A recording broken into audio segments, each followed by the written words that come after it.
ഹരിയും. ഇന്ന് നമ്മൾ ചിന്തിക്കാൻ പോകുന്നത് ലക്ഷ്മീ നൃസിംഹ കരാവലംബം എന്ന അതിപ്രസിദ്ധമായ സ്തോത്രരത്നത്തെക്കുറിച്ചാണ്. ശ്രീമദ് ആദിശങ്കരാചാര്യ ഭഗവത്പാദരാണ് ഇത് രചിച്ചിട്ടുള്ളത്. അദ്ദേഹത്തെ പോലെ ഒരു മഹാത്മാവിൻ്റെ മനസ്സിൽ നിന്നും ജനിച്ച കൃതിയായതുകൊണ്ട് ഇതെത്ര ശ്രേഷ്ഠമാണെന്ന് നമുക്ക് അനുമാനിക്കാൻ പറ്റും. സാധാരണക്കാർക്ക് ഉപയോഗപ്പെടുന്ന രീതിയിൽ അവരുടെ തലത്തിലേക്ക് ഇറങ്ങി വന്ന് സംസാരത്തിൽ കുടുങ്ങിപ്പോയിട്ടുള്ള ഒരു ആളുടെ ഭാവത്തിൽ നിന്നുകൊണ്ട് രക്ഷയെ ചോദിക്കുന്ന ഒരു സ്തോത്രമാണ് ഇത്. ഇതിൻ്റെ പേരിൽ നിന്ന് തന്നെ ആരെയാണ് സ്തുതിക്കുന്നത്, എന്തിനു വേണ്ടിയാണ് സ്തുതിക്കുന്നത് എന്ന് വ്യക്തമാക്കുന്നുണ്ട്.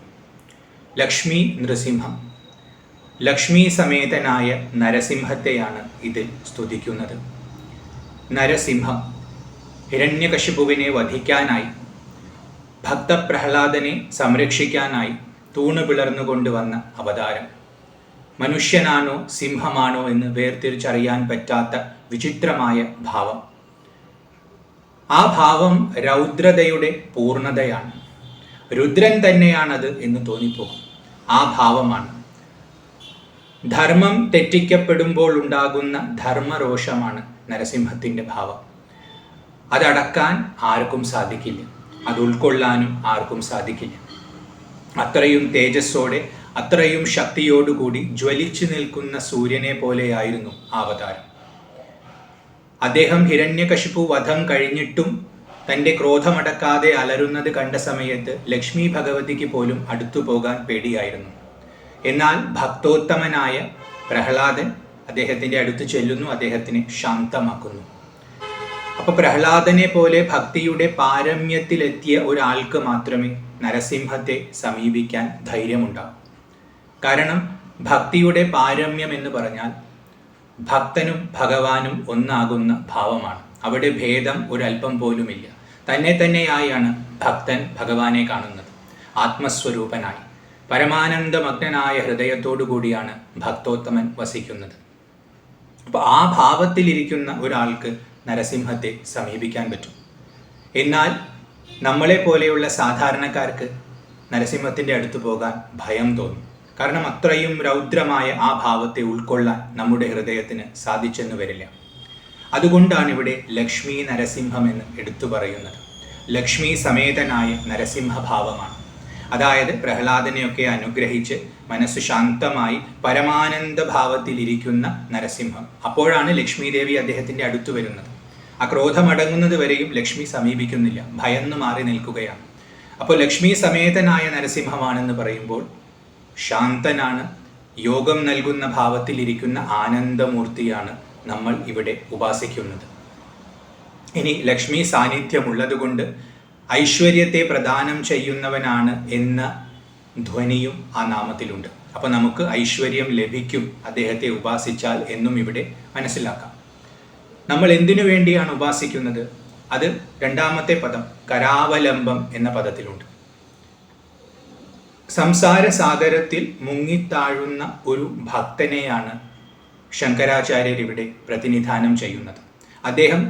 അദ്ദേഹത്തിൻ്റെ ഉയർന്ന തലത്തെ ഉപേക്ഷിച്ച് താഴേക്ക് ഇറങ്ങി വന്ന് നമ്മുടെ തലത്തിലേക്ക് ഇറങ്ങി നിന്നിട്ടാണ് ഈ സ്തുതിയെ രചിക്കുന്നത്. അപ്പം നമ്മളെ പോലെ സംസാരത്തിൽ മുങ്ങിത്താഴുന്ന ഒരുവനായി നിന്നുകൊണ്ട് ആ ഭാവത്തെ സ്വീകരിച്ച് ഇതിൽ നിന്നും ഉയർത്തുക എന്നെ എന്ന പ്രാർത്ഥനയാണ് ഈ സ്തോത്രത്തിൽ ഉടനീളമുള്ളത്. എല്ലാ ദുഃഖങ്ങളിൽ നിന്നും നിവൃത്തിയെ നൽകിയാലും, അപ്പോൾ സംസാര സാഗരത്തിൽ മുങ്ങുന്ന എനിക്ക് ഒരു കൈ തന്ന് എന്നെ രക്ഷിച്ചാലും എന്ന പ്രാർത്ഥനയാണ് ഇതിലുള്ളത്. അതുകൊണ്ടാണ് കരാവലംബം. അവലംബം എന്നാൽ ആശ്രയം. എൻ്റെ കയ്യിനൊരാശ്രയം തന്നാലും അത് അങ്ങയുടെ കൈ തന്നെയാണ്. അപ്പോൾ അങ്ങയുടെ ആ തൃക്കൈ തന്ന് എന്നെ ഇവിടെ നിന്നും ഉയർത്തിയാലും, എനിക്ക് സംരക്ഷണം നൽകിയാലും, എനിക്ക് അനുഗ്രഹം നൽകിയാലും എന്നെല്ലാമുള്ള പ്രാർത്ഥന കരാവലംബം എന്ന പദത്തിലുണ്ട്. അപ്പോൾ ലക്ഷ്മി സമേതനായ നരസിംഹത്തിൻ്റെ ആശ്രയത്തെ അർത്ഥിക്കുന്ന സ്തോത്രകൃതിയാണ് ഇത്. ഇത് വളരെ പ്രസിദ്ധമായ കൃതിയാണ്. പ്രസിദ്ധി ഉള്ളതുകൊണ്ട് തന്നെ ഇതിനൊരുപാട് പാഠഭേദങ്ങളുമുണ്ട്. ശ്ലോകത്തിൻ്റെ എണ്ണത്തിൽ വ്യത്യാസം കാണാം, ക്രമത്തിൽ വ്യത്യാസം കാണാം, അങ്ങനെ പല പാഠങ്ങളും കാണാം. നമ്മൾ ഇവിടെ ഇന്ന് സ്വീകരിക്കുന്ന പാഠം 17 ശ്ലോകങ്ങളുള്ള പാഠമാണ്. ഓരോ ശ്ലോകവും ചൊല്ലി അതിൻ്റെ അർത്ഥത്തെ ഒന്ന് ധ്യാനിക്കാം. ആ നരസിംഹമൂർത്തിയെ നമ്മുടെ ഹൃദയത്തിൽ കുറച്ച് നേരത്തേക്കെങ്കിലും കൊണ്ടുവരാൻ ശ്രമിക്കാം. സ്തോത്രം ആരംഭിക്കുന്നത് ഇങ്ങനെയാണ്. ഓം അഥ ശ്രീലക്ഷ്മീ നൃസിംഹകരാവലംബം ശ്രീമത്പയോനിധി നികേതന ചക്രപാണേ ഭോഗീന്ദ്ര ഭോഗമണിരഞ്ജിത പുണ്യമൂർത്തേ യോഗീശ ശാശ്വത ശരണ്യ ഭവാബ്ധിപോത ലക്ഷ്മീ നൃസിംഹ മമ ദേഹി കരാവലംബം. ശ്രീമത് പയോനിധി നികേതന, ശ്രീമത്തായിട്ടുള്ള ഐശ്വര്യപൂർണമായിട്ടുള്ള പയോനിധി. പയോനിധി എന്നാൽ ക്ഷീരസാഗരം, പാലാഴി. ആ പാലാഴിയിൽ വസിക്കുന്നവനാണ് ശ്രീമത് പയോനിധി നികേതന. നരസിംഹമൂർത്തി ഹിരണ്യകശിപുവിൻ്റെ വധമെല്ലാം കഴിഞ്ഞ് പ്രഹ്ലാദനെയൊക്കെ അനുഗ്രഹിച്ച് സ്വധാമത്തിലേക്ക് തിരിച്ചു വന്ന് ലക്ഷ്മീ സമേതനായിരിക്കുന്ന ഭാവമാണ് എന്ന് തുടക്കത്തിൽ തന്നെ ഇവിടെ വ്യക്തമാക്കിയിരിക്കുന്നു. ആ ഭാവത്തിലാണ് നമ്മൾ ഉപാസിക്കുന്നത്, ആ ഭാവത്തിലാണ് ധ്യാനിക്കുന്നത്. ശ്രീമത് എന്ന പദത്തിന് ഐശ്വര്യപൂർണം എന്ന് മാത്രമല്ല ലക്ഷ്മി ഉള്ളത് എന്ന അർത്ഥവും എടുക്കാം. അപ്പോൾ ആ പാലാഴിയിൽ നരസിംഹം ഒറ്റയ്ക്കല്ല ഇരിക്കുന്നത്, ലക്ഷ്മി ദേവി കൂടെയുണ്ട്. അതല്ലെങ്കിൽ ആ പാലാഴി ഐശ്വര്യപൂർണമാണ്. കാരണം അതിൽ ഒരുപാട് ദിവ്യമായ രത്നങ്ങളുണ്ട്.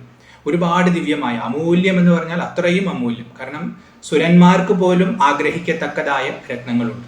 അപ്പം അത്രയും ഐശ്വര്യപൂർണമായ ഒരു പാലാഴിയാണ്. അതിൻ്റെ നടുവിലൊരു ദ്വീപുണ്ട്. ആ ദ്വീപിലാണ് ഭഗവാൻ ഇരിക്കുന്നത്. എങ്ങനെയാണ് ഇരിക്കുന്നത്? ചക്രപാണിയായിട്ടാണ് ഇരിക്കുന്നത്. അപ്പോൾ നമ്മൾ മനസ്സിൽ ഈ രൂപത്തെ കാണണം. പാലാഴി, വെളുത്ത ഒരുപാട് രത്നങ്ങൾ നിറഞ്ഞിട്ടുള്ള അമൂല്യമായ ആ പാലാഴിയെ ചുറ്റും ഇങ്ങനെ കാണണം. അതിൻ്റെ നടുക്ക് ഒരു ദ്വീപിനെ കാണണം. അവിടെ ഭഗവാൻ ഇരിക്കുന്നു. കയ്യിൽ ചക്രം പിടിച്ചുകൊണ്ടാണ് ഇരിക്കുന്നത്. അതുകൊണ്ടാണ് ചക്രപാണി എന്ന് വിളിക്കുന്നത്. സുദർശനം എന്നാണ് ഈ ചക്രത്തിൻ്റെ പേര്. നല്ല ദർശനം എന്നാണ് ആ വാക്കിനർത്ഥം. ദുഷ്ടന്മാരെ വധിക്കാൻ ഭഗവാൻ എപ്പോഴും ഉപയോഗിക്കുന്ന ഒരു ചക്രമാണിത്. അതിൻ്റെ സൂക്ഷ്മാർത്ഥം എന്തെന്നാൽ ദുഷ്ടന്മാരുടെ ഉള്ളിലുള്ള അജ്ഞാനമാണ് അവരുടെ ദുഷ്ടതയ്ക്ക് കാരണം. അജ്ഞാനം എന്ന് പറഞ്ഞാൽ ശരിയായി കാണാതെ ഇരിക്കുക.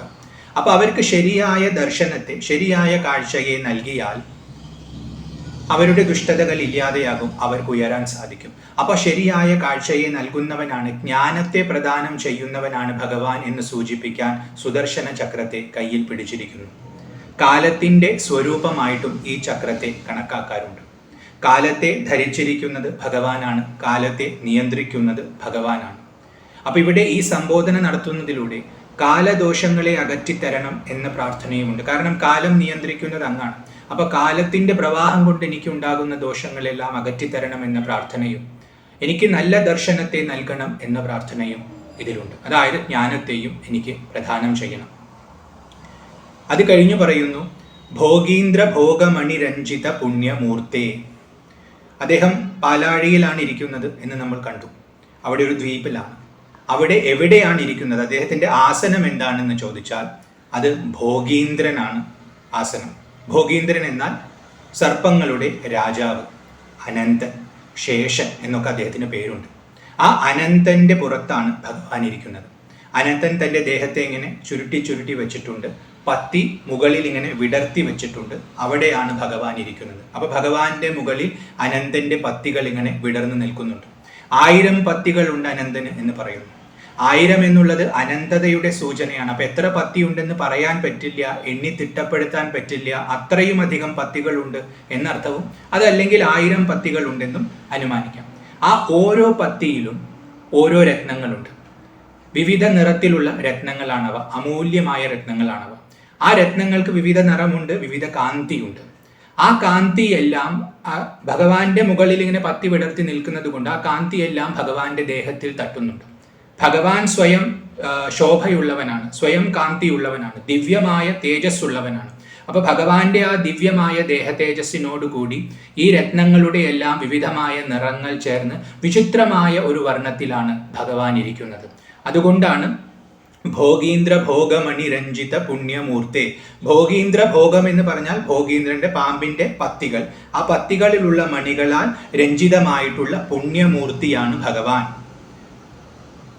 പുണ്യം തന്നെ മൂർത്തിമത്തായിരിക്കുകയാണ്. ഭക്തന്മാരുടെ പുണ്യമാണ് ഭഗവാൻ. കാരണം ഭഗവാനെ ആശ്രയിച്ചാൽ ഭക്തന്മാർക്ക് സംസാരത്തിൽ നിന്നും ശാശ്വതമായ മോചനം ലഭിക്കും.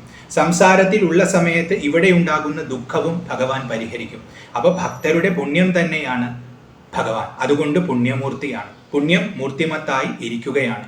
ആശ്രയിക്കുന്നവർക്ക് പുണ്യത്തെ പ്രദാനം ചെയ്യുന്ന മൂർത്തിയാണ്, ധ്യാനിക്കുന്നവർക്ക് പുണ്യത്തെ പ്രദാനം ചെയ്യുന്ന മൂർത്തിയാണ്, അതുകൊണ്ടും പുണ്യമൂർത്തിയാണ്. അപ്പോൾ ഭഗവാനെ ഇങ്ങനെ ഒരു ഭാവത്തിൽ മനസ്സിൽ ധ്യാനിക്കുന്ന സമയത്ത് തന്നെ നമുക്ക് പുണ്യം ലഭിക്കും എന്ന ധ്വനി അവിടെയുണ്ട്. അപ്പോൾ ശ്രീമത് പയോനിധി നികേതന ചക്രപാണി ഭോഗീന്ദ്ര ഭോഗമണിരഞ്ജിത പുണ്യമൂർത്തി. ഇങ്ങനെ ഭോഗീന്ദ്രന്റെ മുകളിലാണ് ഇരിക്കുന്നത്, പാലാഴിയിലാണ് ഇരിക്കുന്നത്, ചക്രം ധരിച്ചിട്ടുണ്ട്. ഭോഗീന്ദ്രന്റെ പത്തികളിലുള്ള രത്നങ്ങളുടെ ശോഭ ഏറ്റുകൊണ്ട് കൂടുതൽ ഉജ്ജ്വലിച്ച് വിചിത്രമായ വർണ്ണത്തോടെ നിൽക്കുന്ന വിചിത്ര രൂപമാണ് ഭഗവാന്റെ. അങ്ങനെയുള്ള പുണ്യമൂർത്തിയെയാണ് നമ്മൾ ഇവിടെ ആശ്രയിക്കുന്നത്. അത് കഴിഞ്ഞ് വിളിക്കുന്നു യോഗീശ. യോഗികളുടെ ഈശനാണ് യോഗീശൻ. യോഗി എന്നാൽ യോഗം സിദ്ധിച്ചവൻ, യോഗം എന്നാൽ ചേർച്ച. ജീവനും ബ്രഹ്മവും ഒന്നായി ഭവിക്കുന്ന സമാധിയുടെ പരിപൂർണതയാണ് യോഗം. അത് ആർക്കുണ്ടോ അവൻ യോഗി. അപ്പൊ അവൻ അനുഭവിക്കുന്നതെന്തോ അതാണ് അവന്റെ ഉപാസന. അതുകൊണ്ട് അതാണ് അവന്റെ ഈശൻ. അവൻ അനുഭവിക്കുന്നത് സച്ചിദാനന്ദമാണ്. ആ സച്ചിദാനന്ദ സ്വരൂപനാണ് ഭഗവാൻ. അതുകൊണ്ട് യോഗികളുടെ ഈശനാണ്. യോഗം സിദ്ധിക്കാൻ വേണ്ടി അഭ്യസിക്കുന്നവർക്കെല്ലാം ആ യോഗത്തെ പ്രദാനം ചെയ്യുന്ന മൂർത്തി ഭഗവാൻ ആയതുകൊണ്ടും ഭഗവാൻ യോഗീശനാണ്. അപ്പോൾ യോഗം ലഭിക്കണമെന്ന് ആഗ്രഹിക്കുന്നവരെല്ലാം ഭഗവാനെ സമീപിച്ചാൽ മതി. ഇവിടെ നമ്മൾ ഭഗവാനെ ആ നാമത്തിൽ വിളിക്കുമ്പോൾ ആ യോഗം നമുക്ക് പ്രദാനം ചെയ്താലും എന്ന അർത്ഥവും ഇവിടെ ഗ്രഹിക്കണം. അത് കഴിഞ്ഞ് വിളിക്കുന്നു ശാശ്വത. നിത്യമുള്ളവനാണ് ഭഗവാൻ. സംസാരത്തിൽപ്പെട്ട ഭക്തന്റെ തലത്തിലാണ് നമ്മൾ നിൽക്കുന്നത്. സംസാരത്തിന്റെ സ്വഭാവം എന്താ? നിത്യം പരിണമിച്ചുകൊണ്ടിരിക്കുകയാണ്. അതിന് ശാശ്വതമായ ഒരു ഭാവമില്ല. ഇന്നൊന്നാണെങ്കിൽ അടുത്ത നിമിഷം മറ്റൊന്നായിരിക്കും, അങ്ങനെ മാറിക്കൊണ്ടേയിരിക്കും. എന്നാൽ ഭഗവാൻ ഇതിലെല്ലാം മാറാതെ നിൽക്കുന്ന ഉണ്മയാണ്. അതുകൊണ്ട് ഭഗവാൻ ശാശ്വതനാണ്. ഭഗവത്ഗീതയിൽ ഒരു ശ്ലോകമുണ്ട്, ജാതസ്യ ഹി ധ്രുവോ മൃത്യു ധ്രുവം ജന്മമൃതസ്യ ച. ജനിച്ചതിനെല്ലാം മരണമുണ്ട്, മരിച്ചതിനെല്ലാം ജനനവും സുനിശ്ചിതമായുണ്ട്. അത് പ്രപഞ്ചത്തിന്റെ നിയമമാണ്. അതുകൊണ്ട് സംസാരം ചാക്രികമാണ്, കറങ്ങിക്കൊണ്ടേയിരിക്കും. എന്നാൽ ഭഗവാൻ ശാശ്വതനാണ്, ഈ ചക്രത്തിന് ആധാരമാണ്. ഭഗവാൻ ഉള്ളത് കൊണ്ടാണ് ഈ കറക്കം സംഭവിക്കുന്നത്. അപ്പോൾ നേരത്തെ പറഞ്ഞ സുദർശനം എന്ന ചക്രപാണി എന്ന ആ ചക്രത്തെ സംസാര ചക്രമായിട്ടും നമുക്ക് സങ്കല്പിക്കാം. അപ്പൊ സംസാര ചക്രത്തെ കറക്കുന്നത് ഭഗവാനാണ്. അതിൻ്റെ കേന്ദ്രത്തിലുള്ള ചൈതന്യം ഭഗവാനാണ്. അതുകൊണ്ട് ഭഗവാൻ ശാശ്വതനാണ്. അദ്ദേഹം ഇളകാതെ നിൽക്കുന്നത് കൊണ്ടാണ് സംസാരത്തിന് ഇളകാൻ പറ്റുന്നത്. അപ്പോൾ ആധാരമായി നിൽക്കുന്ന ശാശ്വതനാണ് ഭഗവാൻ. ശരണ്യനാണ്. സംസാരത്തിൽ പെട്ടുപോയിട്ടുള്ള നമുക്ക് സദാ ഇളക്കമാണ്, സ്ഥിരതയില്ല. ആ സ്ഥിരത നമ്മൾ ആഗ്രഹിക്കുന്നുണ്ടെങ്കിൽ നമ്മൾ ആരെ ശരണം പ്രാപിക്കണം? ഭഗവാനെ തന്നെ ശരണം പ്രാപിക്കണം. അപ്പോൾ എന്തുകൊണ്ടും ശരണം പ്രാപിക്കാൻ യോഗ്യനായവൻ ശരണ്യൻ. അതാണ് ഭഗവാന്റെ സ്വരൂപം. ഇനി ശരണ്യം എന്ന് പറഞ്ഞാൽ നമ്മൾ സംസാരത്തെ ഒരു കടലായി സങ്കല്പിച്ചാൽ ആ കടലിന്റെ കരയാണ് ഭഗവാൻ എന്ന് വേണമെങ്കിൽ പറയാം. ഒന്ന് സ്ഥിരത ഭഗവാൻ നൽകുന്നു. ഇനി ആ കര മാത്രമല്ല, ആ കരയിലേക്ക് അടുപ്പിക്കുന്ന തോണിയും ഭഗവാനാണ്. അതുകൊണ്ടാണ് ഭവാബ്ദി പോത എന്ന് വിളിച്ചിരിക്കുന്നത്. സംസാരമാകുന്ന സാഗരത്തിൽ നിന്നും നമ്മളെ കടത്തുന്ന, കരയിലേക്ക് എത്തിക്കുന്ന തോണിയായി വർത്തിക്കുന്നതും ഭഗവാൻ തന്നെ. അപ്പൊ തന്നിലേക്ക് താൻ തന്നെയാണ് വഴി. അങ്ങനെ ഇരിക്കുന്നത് കൊണ്ടാണ് ഭഗവാനെ നാരായണൻ എന്ന് വിളിക്കുന്നത്, നരന്മാരുടെ ഏകാശ്രയം. അങ്ങനെ ഇരിക്കുന്ന ലക്ഷ്മി നൃസിംഹ, ലക്ഷ്മി സമേതനായ നരസിംഹമൂർത്തിയെ. ഇവിടെ ലക്ഷ്മി അടുത്തുണ്ട് എന്ന ഭാവത്തിലാണ് നമ്മൾ ധ്യാനിക്കുന്നത്. പിന്നീട് ഒരു ശ്ലോകത്തിൽ ലക്ഷ്മിയെ പിടിച്ചിരിക്കുന്നുണ്ടെന്ന് വ്യക്തമായി പറയുന്നുമുണ്ട്. അപ്പോൾ ഇവിടെ ലക്ഷ്മി നരസിംഹ എന്ന പദം കൊണ്ട് ലക്ഷ്മിയെ അടുത്തിരുത്തിയിട്ടുള്ള നരസിംഹമൂർത്തിയാണെന്ന അർത്ഥം എടുക്കാം. അത് തന്നെയാണ് ഇവിടെ വരുന്ന അർത്ഥം. എന്നാൽ ലക്ഷ്മി പദത്തിന് മറ്റു പല അർത്ഥങ്ങളുമുണ്ട്. അപ്പോൾ ആ എല്ലാ പദങ്ങളും ആ എല്ലാ അർത്ഥങ്ങളോടും കൂടിയ നരസിംഹമൂർത്തി എന്ന അർത്ഥവും ഇവിടെ വരും. അപ്പോൾ ലക്ഷ്മി ശബ്ദത്തിന് ഐശ്വര്യം എന്ന അർത്ഥമുണ്ട്. അപ്പോൾ ഐശ്വര്യമൂർത്തിയായിരിക്കുന്ന നരസിംഹമൂർത്തി, അത് ലക്ഷ്മി നരസിംഹം. അപ്പോൾ ഐശ്വര്യമൂർത്തി എന്ന് പറയുമ്പോൾ ഭക്തർക്ക് ഐശ്വര്യത്തെ പ്രദാനം ചെയ്യുന്നതും ഐശ്വര്യം തന്നെ സ്വരൂപമായിരിക്കുന്നതും ഭഗവാനാണ്. അതുകൊണ്ട് ലക്ഷ്മി നരസിംഹം എന്നൊരർത്ഥം വന്നു. ഇനി ഐശ്വര്യത്തിന്, ഇനി ലക്ഷ്മി എന്ന പദത്തിന് സൗന്ദര്യം എന്ന അർത്ഥമുണ്ട്. മനസ്സിനെ, ഹൃദയത്തെ ആർദ്രമാക്കുന്നത് എന്തോ അതാണ് സൗന്ദര്യം. നമ്മുടെ മനസ്സിനെ അത് ആകർഷിക്കും, അതിങ്ങനെ അലിഞ്ഞ് അതിലേക്ക് ഒഴുകും. അങ്ങനെ ഒഴുക്കുന്നത് ആത്യന്തികമായി നോക്കിയാൽ ബ്രഹ്മത്തിലേക്കാണ്. കാരണം ആനന്ദമാണ് എല്ലാത്തിനെയും ആകർഷിക്കുന്നത്. അതുകൊണ്ട് പിന്നീട് ഭഗവാനെ കൃഷ്ണ എന്ന് വിളിക്കുന്നുണ്ട്. എല്ലാവരെയും ആകർഷിക്കുന്നവനാണ് ഭഗവാൻ. അപ്പൊ അതുകൊണ്ട് സൗന്ദര്യമൂർത്തിയാണ്. അതുകൊണ്ട് ലക്ഷ്മി നരസിംഹം. ഭക്തർക്ക് സൗന്ദര്യത്തെ പ്രദാനം ചെയ്യുന്നവനുമാണ്. ഭക്തരുടെ ഉള്ളിൽ ആനന്ദം നിറയുമ്പോൾ മറ്റുള്ളവർ ഭക്തരുടെ അടുത്തേക്ക് സ്വാഭാവികമായും വരും ആ ആനന്ദം നുകരാൻ വേണ്ടി. അപ്പോൾ ആ രീതിയിലും ഭക്തർക്ക് സൗന്ദര്യം നൽകുന്നു എന്നുള്ളത് കൊണ്ട് ലക്ഷ്മി നരസിംഹ എന്ന അദ്ദേഹത്തെ ഇവിടെ വിളിച്ചിരിക്കുന്നു, സൗന്ദര്യ മൂർത്തിയായ നരസിംഹമൂർത്തി. ഇനി ലക്ഷ്മി എന്ന ശബ്ദത്തിന് സൗഭാഗ്യം എന്ന അർത്ഥമെടുക്കാം. ഭക്തരുടെ സൗഭാഗ്യം തന്നെ ഒരു മൂർത്തി എടുത്താൽ അത് ലക്ഷ്മി നരസിംഹമാണ്. കാരണം ഭക്തർക്കുള്ള ഏറ്റവും വലിയ ഭാഗ്യമാണ് സൗഭാഗ്യം. അതെന്താ? അത് മോക്ഷമാണ്, അത് ഭഗവാൻ തന്നെയാണ്. അതുകൊണ്ട് ലക്ഷ്മി എന്ന ശബ്ദത്തിന് മോക്ഷം എന്ന അർത്ഥവുമുണ്ട്. അപ്പോൾ സൗഭാഗ്യമൂർത്തിയാണ്, മോക്ഷമൂർത്തിയാണ്. ഭക്തർക്ക് മുക്തിയെ നൽകുന്നവനാണ്, ഭക്തരുടെ മുക്തിയായി വർത്തിക്കുന്നവനാണ്. ഭക്തർ മുക്തി നേടി എന്ന് പറഞ്ഞാൽ ഭഗവാനെയാണ് നേടുന്നത്. അതുകൊണ്ട് ലക്ഷ്മി നൃസിംഹനാണ്. പോരാത്തതിന് ലക്ഷ്മി എന്ന ശബ്ദത്തിന് വീര എന്നർത്ഥമുണ്ട്. അപ്പോൾ ഓരോരുത്തരുടെയും ഉള്ളിൽ വീരഭാവമായി ജ്വലിക്കുന്നത്. കാരണം സംസാരത്തെ തരണം ചെയ്യണമെങ്കിൽ വലിയൊരു സാഹസമാണ്. അപ്പോൾ ആ സാഹസത്തിന് ആവശ്യമായ വീരഭാവത്തെ ഉണർത്തുന്നവൻ നരസിംഹമായതുകൊണ്ട് ലക്ഷ്മി നരസിംഹ എന്ന് വിളിച്ചിരിക്കുന്നു. ലക്ഷ്മി ശബ്ദത്തിന് ശോഭ എന്നർത്ഥമുണ്ട്. അപ്പോൾ ഒരുപാട് കാന്തിയുള്ളവൻ, ശോഭയുള്ളവൻ, നന്നായി ശോഭിക്കുന്നവൻ, സൂര്യ തേജസ്സോടൊത്തവൻ എന്നെല്ലാം അർത്ഥത്തിൽ ലക്ഷ്മി നരസിംഹ. ആ ലക്ഷ്മി നരസിംഹനെ വിളിച്ചുകൊണ്ട് പറയാണ്, മമ ദേഹി, എനിക്ക് തന്നാലും എന്ത്? കരാവലംബം, അങ്ങയുടെ കരമാകുന്ന ആശ്രയം എനിക്ക് തന്നാലും, അങ്ങയുടെ ആ കൈ തന്നെ എന്നെ ഒന്ന് പിടിച്ച് എന്നെ രക്ഷിച്ചാലും. എൻ്റെ കൈകൾക്ക് ആശ്രയമാണ്, അതുകൊണ്ട് കരാവലംബം. അങ്ങയുടെ കൈയാണ് ലോകത്തിന് മുഴുവൻ ആശ്രയം, അതുകൊണ്ടും കരാവലംബം. അപ്പോൾ ആ കരാവലംബത്തെ, ആ തൃക്കൈയിനെ എനിക്കൊന്ന് തന്നാലും, എന്നെ ഒന്ന് പിടിച്ച് ഈ സംസാരത്തിൽ നിന്നും കരകയറ്റിയാലും എന്ന പ്രാർത്ഥനയാണ് തുടക്കത്തിൽ തന്നെ ഉള്ളത്. എല്ലാ ശ്ലോകത്തിലും ഈ മമദേഹി കരാവലംബം എന്ന് തുടരുന്നുണ്ട്. അപ്പോൾ ഇതാണ് ഇതിൻ്റെ മൂലപ്രാർത്ഥന. അതായത് സംസാരത്തിൽ നിന്നും എന്നെ കരകയറ്റിയാലും, ദുഃഖത്തിൽ നിന്നും എന്നെ കരകയറ്റിയാലും എന്ന പ്രാർത്ഥനയാണ്. ഇങ്ങനെ ആദ്യത്തെ ശ്ലോകം: ശ്രീമദ് പയോനിധി നികേതന ചക്രപാണേ ഭോഗീന്ദ്ര ഭോഗമണിരഞ്ജിത പുണ്യമൂർത്തെ യോഗീശ ശാശ്വത ശരണ്യ ഭവാബ്ദിപോത ലക്ഷ്മി നൃസിംഹ മമ ദേഹി കരാവലംബം. അടുത്തതായി രണ്ടാമത്തെ ശ്ലോകത്തിൽ പറയുന്നു: ബ്രഹ്മേന്ദ്ര രുദ്ര മരുദർക്ക കിരീടകോട്ടി സംഘടിതാംഘ്രി കമലാമല കാന്തികാന്ത ലക്ഷ്മീ ലസത്കുച സരോരുഹ രാജഹംസ ലക്ഷ്മീ നൃസിംഹ മമ ദേഹി കരാവലംബം. ഭഗവാന്റെ അടുത്ത്, നമ്മൾ പാലാഴിയിലാണ് ഭഗവാനെ കാണുന്നത്. അവിടെ ഒരു ദ്വീപിൽ ഭോഗീന്ദ്രന്റെ മുകളിലാണ് ഭഗവാൻ ഇരിക്കുന്നത്. അവിടെ ഭഗവാന് മുമ്പിൽ എല്ലാ ദേവതകളും വന്ന് സാഷ്ടാംഗം നമിച്ചിരിക്കുകയാണ്. ആരൊക്കെയാണ് വന്നിട്ടുള്ളത്? ബ്രഹ്മാവ്, ഇന്ദ്രൻ, രുദ്രൻ, മരുത്തുക്കൾ, അർക്കൻ തുടങ്ങിയ എല്ലാ ദേവന്മാരും.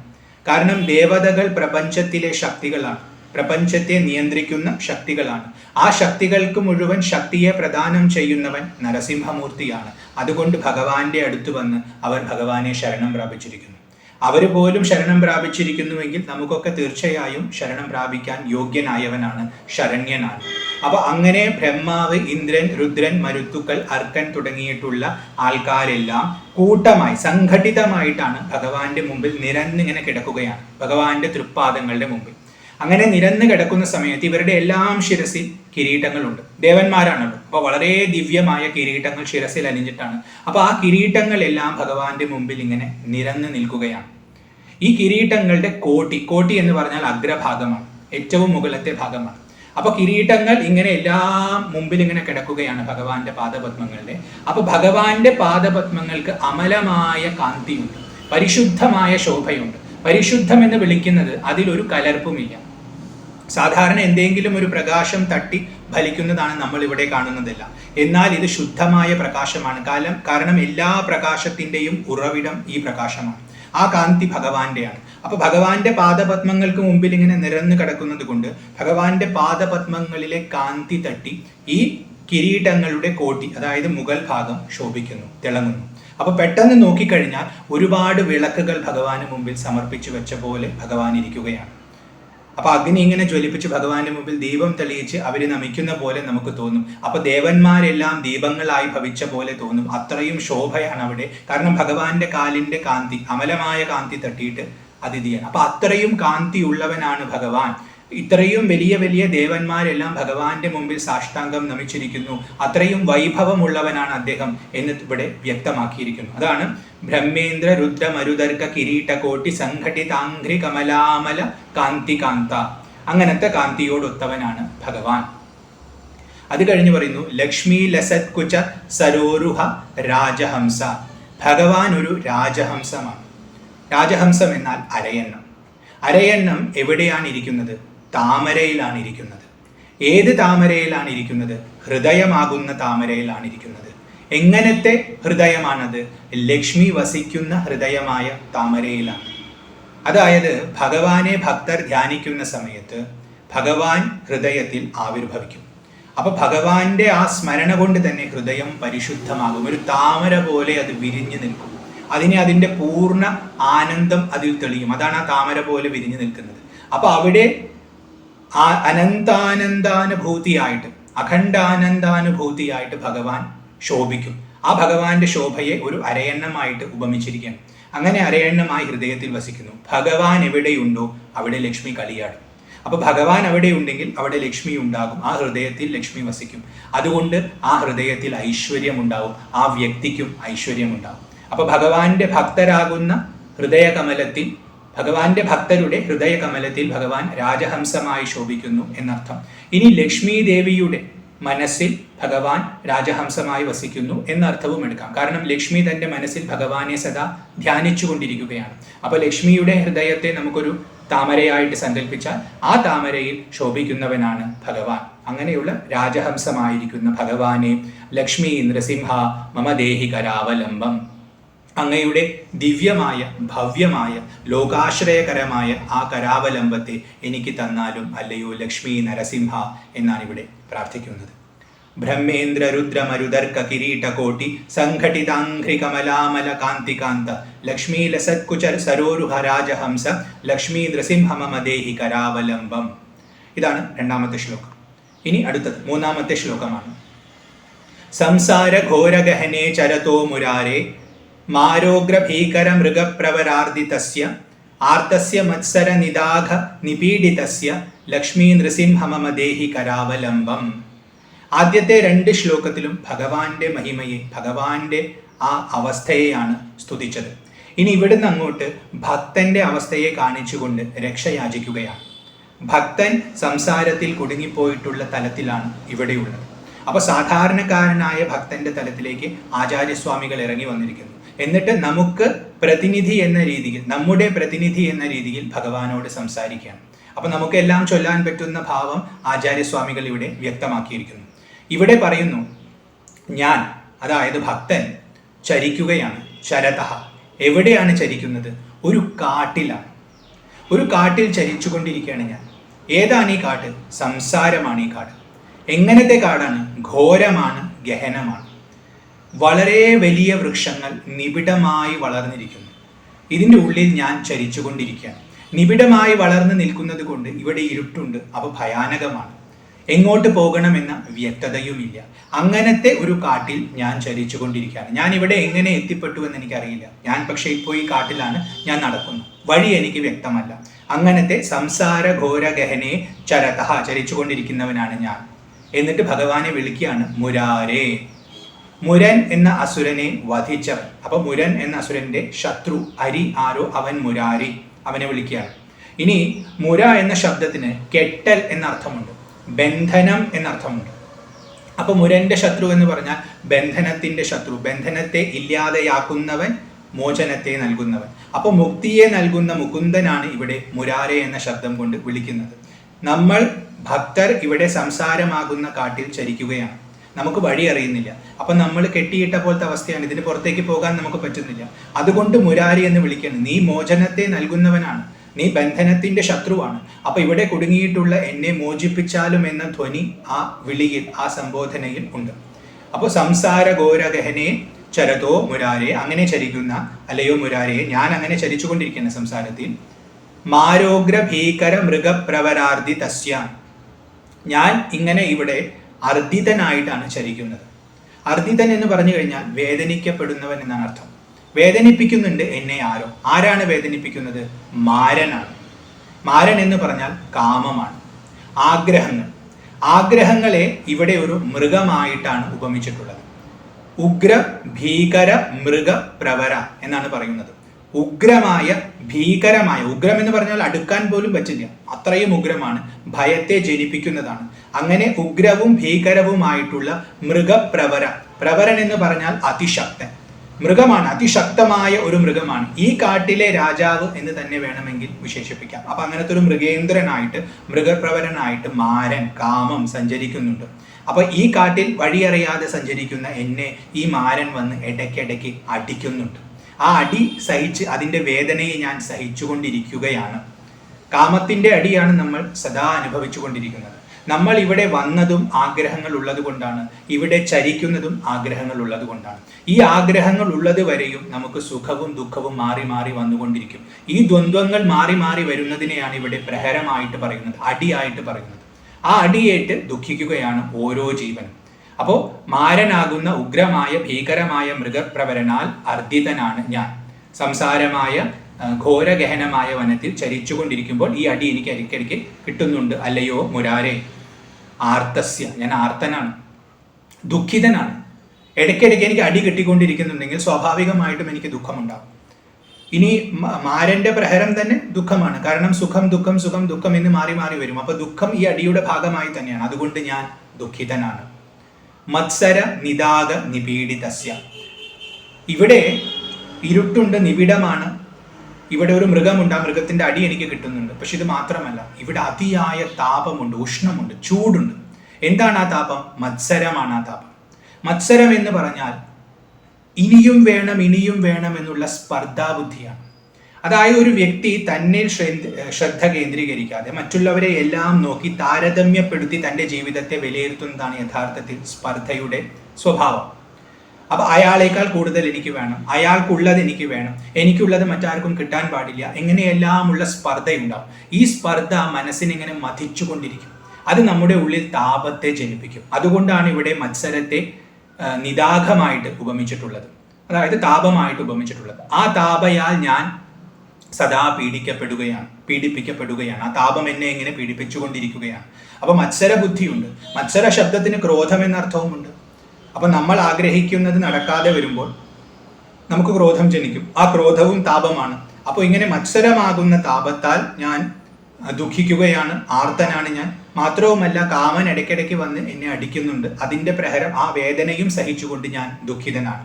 അങ്ങനെ ഇരിക്കുന്ന എനിക്ക് ദേഹി തന്നാലും എന്ത് കരാവലംബം, അല്ലയോ ലക്ഷ്മി നൃസിംഹ, ആ ദിവ്യമായ അതികോമളമായ ആ കരാവലംബത്തെ എനിക്ക് തന്നാലും, ആ കരത്തെ തന്ന് എന്നെ ഇവിടെ നിന്നും ഉയർത്തിയാലും, ഈ കാട്ടിൽ നിന്നും എന്നെ രക്ഷിച്ചാലും അങ്ങ് മാത്രമാണ് എനിക്ക് ആശ്രയം, അല്ലയോ മുരാരേ എന്നാണ് ഇവിടെ പറഞ്ഞിട്ടുള്ളത്. സംസാര ഘോരഗഹനേ ചരതോ മുരാരേ മാരോഗ്രഭീകര മൃഗപ്രവരാർദിതസ്യ ആർത്തസ്യ മത്സര നിധാഗ നിപീഡിതസ്യ ലക്ഷ്മീ നൃസിംഹ മമ ദേഹി കരാവലംബം. അടുത്തത് 4-ാമത്തെ ശ്ലോകം. സംസാരകൂപമതി ഘോരമഘാതമൂലം സംപ്രാപ്യ ദുഃഖശതസർപ്പ സമാകുലസ്യ ദീനസ്യ ദേവകൃപണാപദമാഗതസ്യ ലക്ഷ്മീ നൃസിംഹ മമ ദേഹി കരാവലംബം. ആദ്യം സംസാരത്തെ ഒരു കാടായിട്ട് ഉപമിച്ചു. ആ കാട്ടിൽ ഞാൻ പെട്ടിരിക്കുകയായിരുന്നു. ഇപ്പോൾ വീണ്ടും ആ സംസാരത്തെ ഒരു കൂപമായിട്ടാണ് ഉപമിക്കുന്നത്. കൂപം എന്നാൽ കിണർ. സംസാര കൂപം, സംസാരം ഒരു കിണറാണ്. അതിഘോരം അഗാധമൂലം, അതിഘോരമാണ്.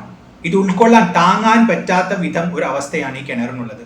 അഗാധമൂലമാണ്. ഇതിന്റെ ആഴം എത്രയാണെന്ന് പോലും അറിയാൻ പറ്റാത്ത വിധം അത്രയും ഡീപ്പാണ് ഈ കിണർ. ഞാൻ ഇതിലേക്ക് ഞാൻ ഇതിലേക്ക് പ്രാപിച്ചിരിക്കുന്നു, ഞാൻ ഇതിലേക്ക് പ്രവേശിച്ചിരിക്കുന്നു. കാരണം എൻ്റെ ഉള്ളിലുള്ള വാസന കൊണ്ടാണ് ഞാൻ ജനിക്കുന്നത്. അപ്പോൾ വാസ്തവത്തിൽ ഞാൻ തെരഞ്ഞെടുത്ത് വരികയാണ് സംസാരത്തിൽ. അതുകൊണ്ടാണ് സംപ്രാപ്യ എന്ന് പറയുന്നത്. ഞാൻ തെരഞ്ഞെടുത്ത് ഈ കിണറിലേക്ക് വന്നിരിക്കുന്നു. സാമാന്യ ബുദ്ധിയുള്ള ആരും ഇത് ചെയ്യില്ല, പക്ഷെ ഞാനത് ചെയ്തിരിക്കുന്നു. എൻ്റെ കർമ്മഫലം കൊണ്ട് ഞാൻ സംസാരമാകുന്ന ഈ കൂപത്തിലേക്ക് പ്രവേശിച്ചിരിക്കുന്നു. എങ്ങനെയുള്ള കൂപമാണിത്? ദുഃഖശത സർപ്പ സമാകുലസ്യ, ഇവിടെ നിറയെ സർപ്പങ്ങളാണ്. ശതസർപ്പം എന്ന് പറയുന്നത്, ശതം എന്ന് പറഞ്ഞാൽ 100 എന്നാൽ അനവധി എന്ന അർത്ഥം എടുക്കണം. അനവധി സർപ്പങ്ങളുണ്ട്. എന്താണ് ഈ സർപ്പങ്ങൾ? ദുഃഖങ്ങളാണ്. സംസാരത്തിൽ അനവധി ദുഃഖങ്ങളുണ്ട്. ഈ ദുഃഖങ്ങളെ സർപ്പങ്ങളായിട്ട് ഇവിടെ ഉപമിച്ചിരിക്കുകയാണ്. അപ്പൊ കിണറാണ്, വളരെ ആഴമുണ്ട്. ഞാൻ ഇതിലേക്ക് സ്വയം ഇറങ്ങി വന്നതാണ്, ആരെയും കുറ്റപ്പെടുത്താൻ പറ്റില്ല. എൻ്റെ കർമ്മം കൊണ്ട് ഞാൻ ഇറങ്ങി വന്നതാണ്. ഞാൻ ഇതിൽ പെട്ടുപോയിരിക്കുന്നു. എനിക്ക് ഇവിടെ ചുറ്റും ഈ സർപ്പത്തിന്റെ ശല്യമാണ് സഹിക്കേണ്ടി വരുന്നത്. ആ അവസ്ഥയിലാണ് ഞാൻ നിൽക്കുന്നത്. അപ്പൊ സർപ്പത്താൽ നിറഞ്ഞിട്ടുള്ള ആ കിണർ അഗാധമാണ്, അതിഘോരമാണ്. അവിടെ ഞാൻ പ്രവേശിച്ചിരിക്കുന്നു. അതുകൊണ്ട് ഞാൻ ദീനനാണ്. ദീനസ്യ, ഞാൻ ദുഃഖിതനാണ്. കാരണം ഇതിൻ്റെ ഉള്ളിൽ ഞാൻ സ്വയമായിട്ട് വന്നതാണ്, എൻ്റെ കർമ്മത്തിൻ്റെ ഫലമായിട്ട് വന്നതാണ്. പക്ഷെ വന്നിരുന്നാലും ഇവിടെ ഞാൻ പെട്ടുപോയി, ഇവിടെ എനിക്ക് വലിയ സ്വാതന്ത്ര്യമില്ല.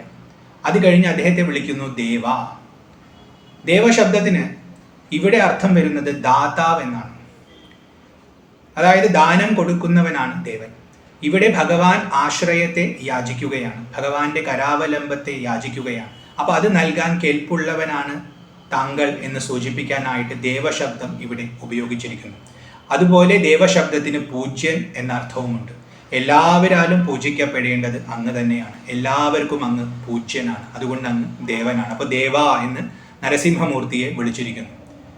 കൃപണാപദമാഗതസ്യ, കൃപണാപദത്തെ നേടിയിരിക്കുകയാണ് ഞാൻ സംസാരമാകുന്ന ഈ കൂപത്തിൽ പ്രവേശിച്ച് ഇവിടെ ദുഃഖമാകുന്ന സർപ്പങ്ങൾക്ക് നടുവിൽ ദീനനായി കൃപണാപദത്തെ നേടിയിരിക്കുന്നു. കൃപണ അപദം, അപദം എന്ന് പറഞ്ഞാൽ പദമില്ലായ്മ, പദം എന്നാൽ വാസസ്ഥലം, വീടെന്നൊക്കെ പറയാം. അപ്പോൾ അപദം എന്ന് പറഞ്ഞാൽ വാസസ്ഥലമില്ല, തനിക്ക് വസിക്കാൻ ഒരിടമില്ലാത്ത അവസ്ഥ. അതുകൊണ്ട് അങ്ങനെ ഒരു അവസ്ഥയുള്ളത് കൊണ്ട് താൻ കൃപണനാണ്. കൃപണൻ എന്നാൽ നിസ്സാരൻ, ദീനൻ, ബുദ്ധിഹീനൻ, മന്ദബുദ്ധി എന്നൊക്കെ പറയുന്ന ആ തലത്തിലാണ് ഇവിടെ അർത്ഥം വരുന്നത്. അപ്പൊ താൻ ഇവിടെ സ്വയം പ്രവേശിച്ചതാണ്, തൻ്റെ കർമ്മഫലം കൊണ്ട് വന്നതാണ്. അപ്പൊ വന്നത് ഇങ്ങനത്തെ സ്ഥലത്തായതുകൊണ്ട് തനിക്കിപ്പോൾ അപദം ഭവിച്ചിരിക്കുന്നു. കാരണം തനിക്ക് ഇവിടെ വസിക്കാൻ പറ്റില്ല, ചുറ്റും സർപ്പങ്ങളാണ്, ദുഃഖമാകുന്ന സർപ്പങ്ങളാണ്, ഇവിടെ ഒരു സ്വസ്ഥതയുമില്ല, പുറത്തേക്ക് കയറാനുള്ള വഴിയും അറിയില്ല, വളരെ ആഴമുള്ളതാണ്. അപ്പൊ പുറത്തേക്കും പോകാൻ പറ്റില്ല, ഇവിടെയും വസിക്കാൻ പറ്റാതെ വീടില്ലാത്തൊരവസ്ഥയിൽ, ആശ്രയമില്ലാത്തൊരവസ്ഥയിൽ താൻ പെട്ടിരിക്കുന്നു. അപ്പൊ അത് തൻ്റെ സ്വന്തം പ്രവൃത്തി കൊണ്ടായതുകൊണ്ട് താൻ കൃപണനാണ്, അതായത് ബുദ്ധിഹീനനാണ്, പിന്നെ ദീനനുമാണ്, ദുഃഖിതനുമാണ്, ഇവിടെ ഇരുന്ന് ദുഃഖിക്കുകയാണ്. അപ്പൊ അങ്ങനെയുള്ള തനിക്ക് അല്ലയോ ദേവ, ലക്ഷ്മി നൃസിംഹ മമ ദേഹി കരാവലംബം, ഞാനിവിടെ പെട്ടുപോയി, ഞാൻ ദുഃഖിക്കുകയാണ്, എനിക്ക് മറ്റൊരാശ്രയവുമില്ല, എല്ലാവർക്കും ആശ്രയത്തെ ദാനം കൊടുക്കുന്ന അല്ലയോ ദേവ, അതുകൊണ്ട് ഞാൻ അങ്ങയോട് യാചിക്കുകയാണ്, ആ കരാവലംബത്തെ എനിക്ക് നൽകിയാലും എന്നിവിടെ പറയുന്നു. സംസാര കൂപമതി ഘോരമഗാധമൂലം സംപ്രാപ്യ ദുഃഖശത സർപ്പ സമാകുലസ്യ ദീനസ്യ ദേവകൃപണാപദമാഗതസ്യ ലക്ഷ്മീ നൃസിംഹ മമ ദേഹി കരാവലംബം. അടുത്തത് 5-ാമത്തെ ശ്ലോകം. സംസാര സാഗര വിശാല കരാലകാല നക്രഗ്രഹഗ്രസന നിഗ്രഹ വിഗ്രഹസ്യ വ്യഗ്രസ്യ രാഗരസനോർമി നിപീഡിതസ്യ ലക്ഷ്മീ നൃസിംഹ മമ ദേഹി കരാവലംബം. ആദ്യം സംസാരത്തെ ഒരു വനമായിട്ട്, കാടായിട്ട് ഉപമിച്ചു. പിന്നീട് സംസാരത്തെ ഒരു കൂപമായിട്ട്, ഒരു കിണറായിട്ട് ഉപമിച്ചു. ഇപ്പൊ ഇവിടെ സംസാരത്തെ സാഗരമായിട്ട് ഉപമിക്കുകയാണ്. എങ്ങനെയുള്ള സാഗരമാണ്? വിശാലമായ സാഗരമാണ്. ഇതിന്റെ കര എവിടെ എന്ന് കാണാൻ പറ്റില്ല, അങ്ങനത്തെ ഒരു സാഗരം, എവിടെ നോക്കിയാലും വെള്ളം മാത്രം, അങ്ങനത്തെ ഒരു സാഗരത്തിൽ ഞാൻ പെട്ടുപോയിരിക്കുകയാണ്. ഇവിടെ കരാലം, ഭീകരമായ ഭയാനകമായ ഒരു കാലമാകുന്ന നക്രം. നക്രം എന്നാൽ മുതല. ഇതൊരു സമുദ്രമാണ്, ഇതിന്റെ കര കാണാൻ പറ്റാത്ത വിധം ഇത് വ്യാപിച്ചിരിക്കുകയാണ്, അതിൽ ഞാൻ പെട്ടിരിക്കുന്നു. ഇവിടെ ഒരു മുതലയുണ്ട്, ആ മുതല കാലമാണ്, അതായത് കാലപ്രവാഹത്തെ ഒരു മുതലയായിട്ട് ഉപമിച്ചിരിക്കുകയാണ്. അപ്പൊ കാലം നമ്മളെ സദാ ഉപദ്രവിച്ചു കൊണ്ടിരിക്കും, കാരണം സംസാരത്തിൽപ്പെട്ടാൽ കാലമാണുള്ളത്. അപ്പൊ അതിന് സ്ഥിരതയില്ല, സമയം ഇങ്ങനെ പോയിക്കൊണ്ടേയിരിക്കും, ആയുസ് കുറയും, വീണ്ടും ജനിക്കും, വീണ്ടും വരും, വീണ്ടും പോകും. അപ്പൊ ആ ഒരു ഇതിനെ മുതലയായിട്ട് ഉപമിച്ചിരിക്കുകയാണ്. മുതലയുടെ പിടുത്തം ഗംഭീര പിടുത്തമാണ്, അതുകൊണ്ടാണ് മുതലയായിട്ട് ഉപമിച്ചിട്ടുള്ളത്. കാരണം കാലത്തിന്റെ പിടുത്തത്തിൽ നിന്നും രക്ഷപ്പെടാൻ ആർക്കും പറ്റില്ല.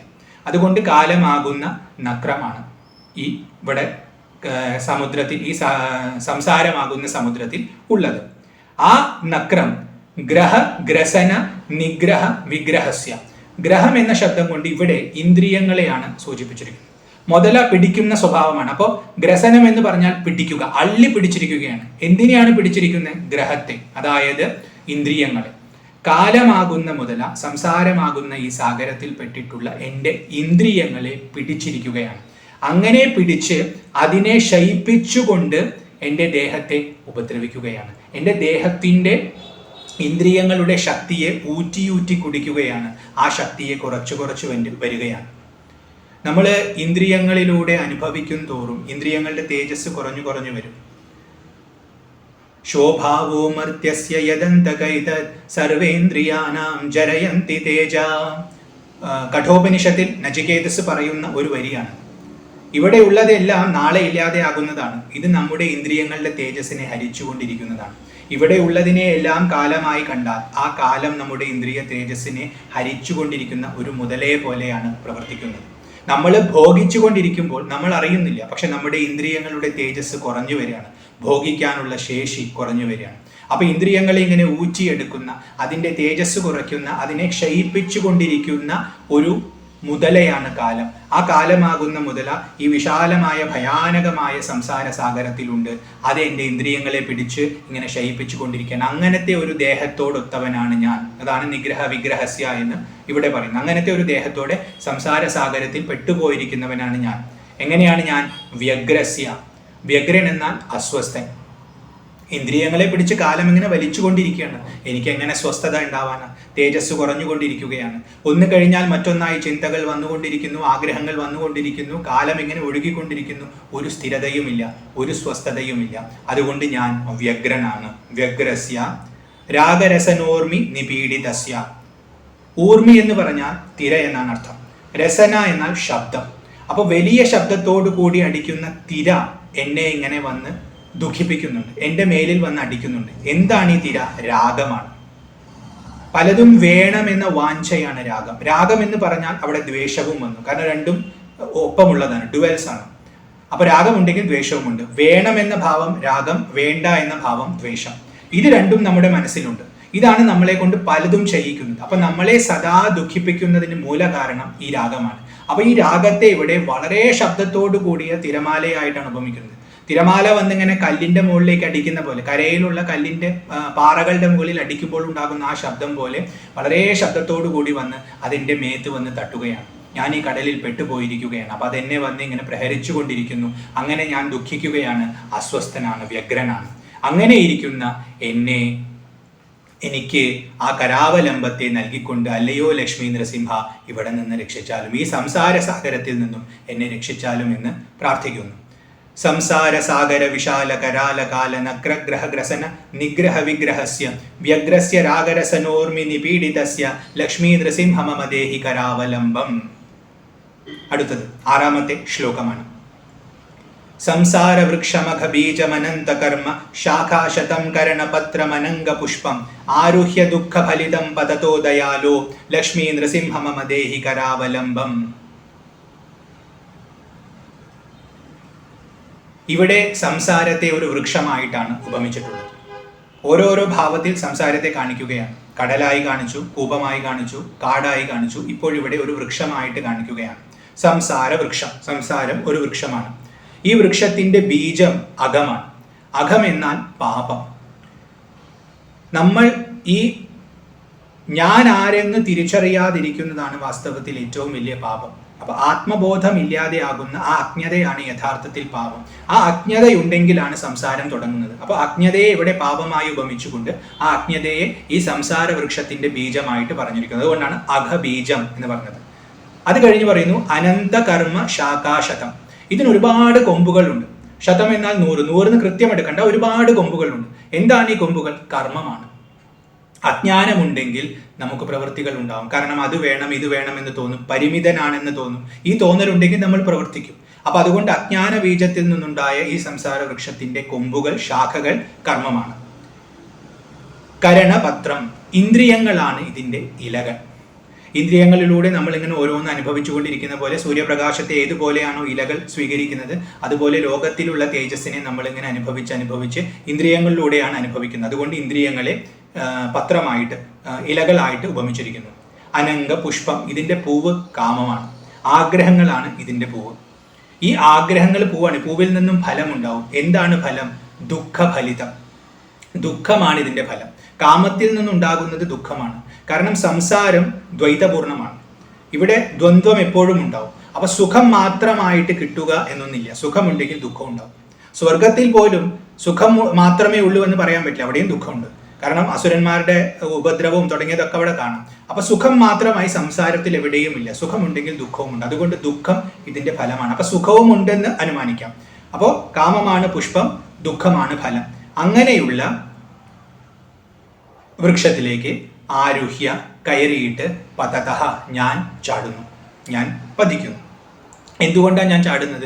കാരണം ഒരു വൃക്ഷത്തിൽ ഞാൻ കയറുന്നു, അവിടെയുള്ള ഫലങ്ങളെല്ലാം ഭോഗിക്കുന്നു. ആ വൃക്ഷത്തിൻ്റെ ഫലങ്ങളെല്ലാം തീരുമ്പോൾ ഞാൻ അവിടെ നിന്ന് താഴേക്ക് ചാടി അടുത്ത വൃക്ഷം കയറുന്നു. ഒരു ദേഹം വിട്ട് മറ്റൊരു ദേഹത്തിലേക്ക് പ്രവേശിക്കുന്ന ജീവന്റെ പ്രയാണത്തെയാണ് ഇവിടെ ഉപമിക്കുന്നത്. അപ്പോൾ അങ്ങനെ അതിൽ കയറി ഞാൻ ചാടുന്നു, പിന്നെ അടുത്തേക്ക് ഞാൻ വീണ്ടും കയറുന്നു, വീണ്ടും ചാടുന്നു. ഇങ്ങനെ സ്വമേധയാ കയറി ചാടി ഞാൻ എൻ്റെ ജീവിതത്തെ വ്യർത്ഥമാക്കി കളയുന്നു. അതുകൊണ്ട് അല്ലയോ ദയാലു, ദയയുള്ളവനാണ് ദയാലു. അങ്ങയുടെ സ്വരൂപം തന്നെ ദയയാണ്.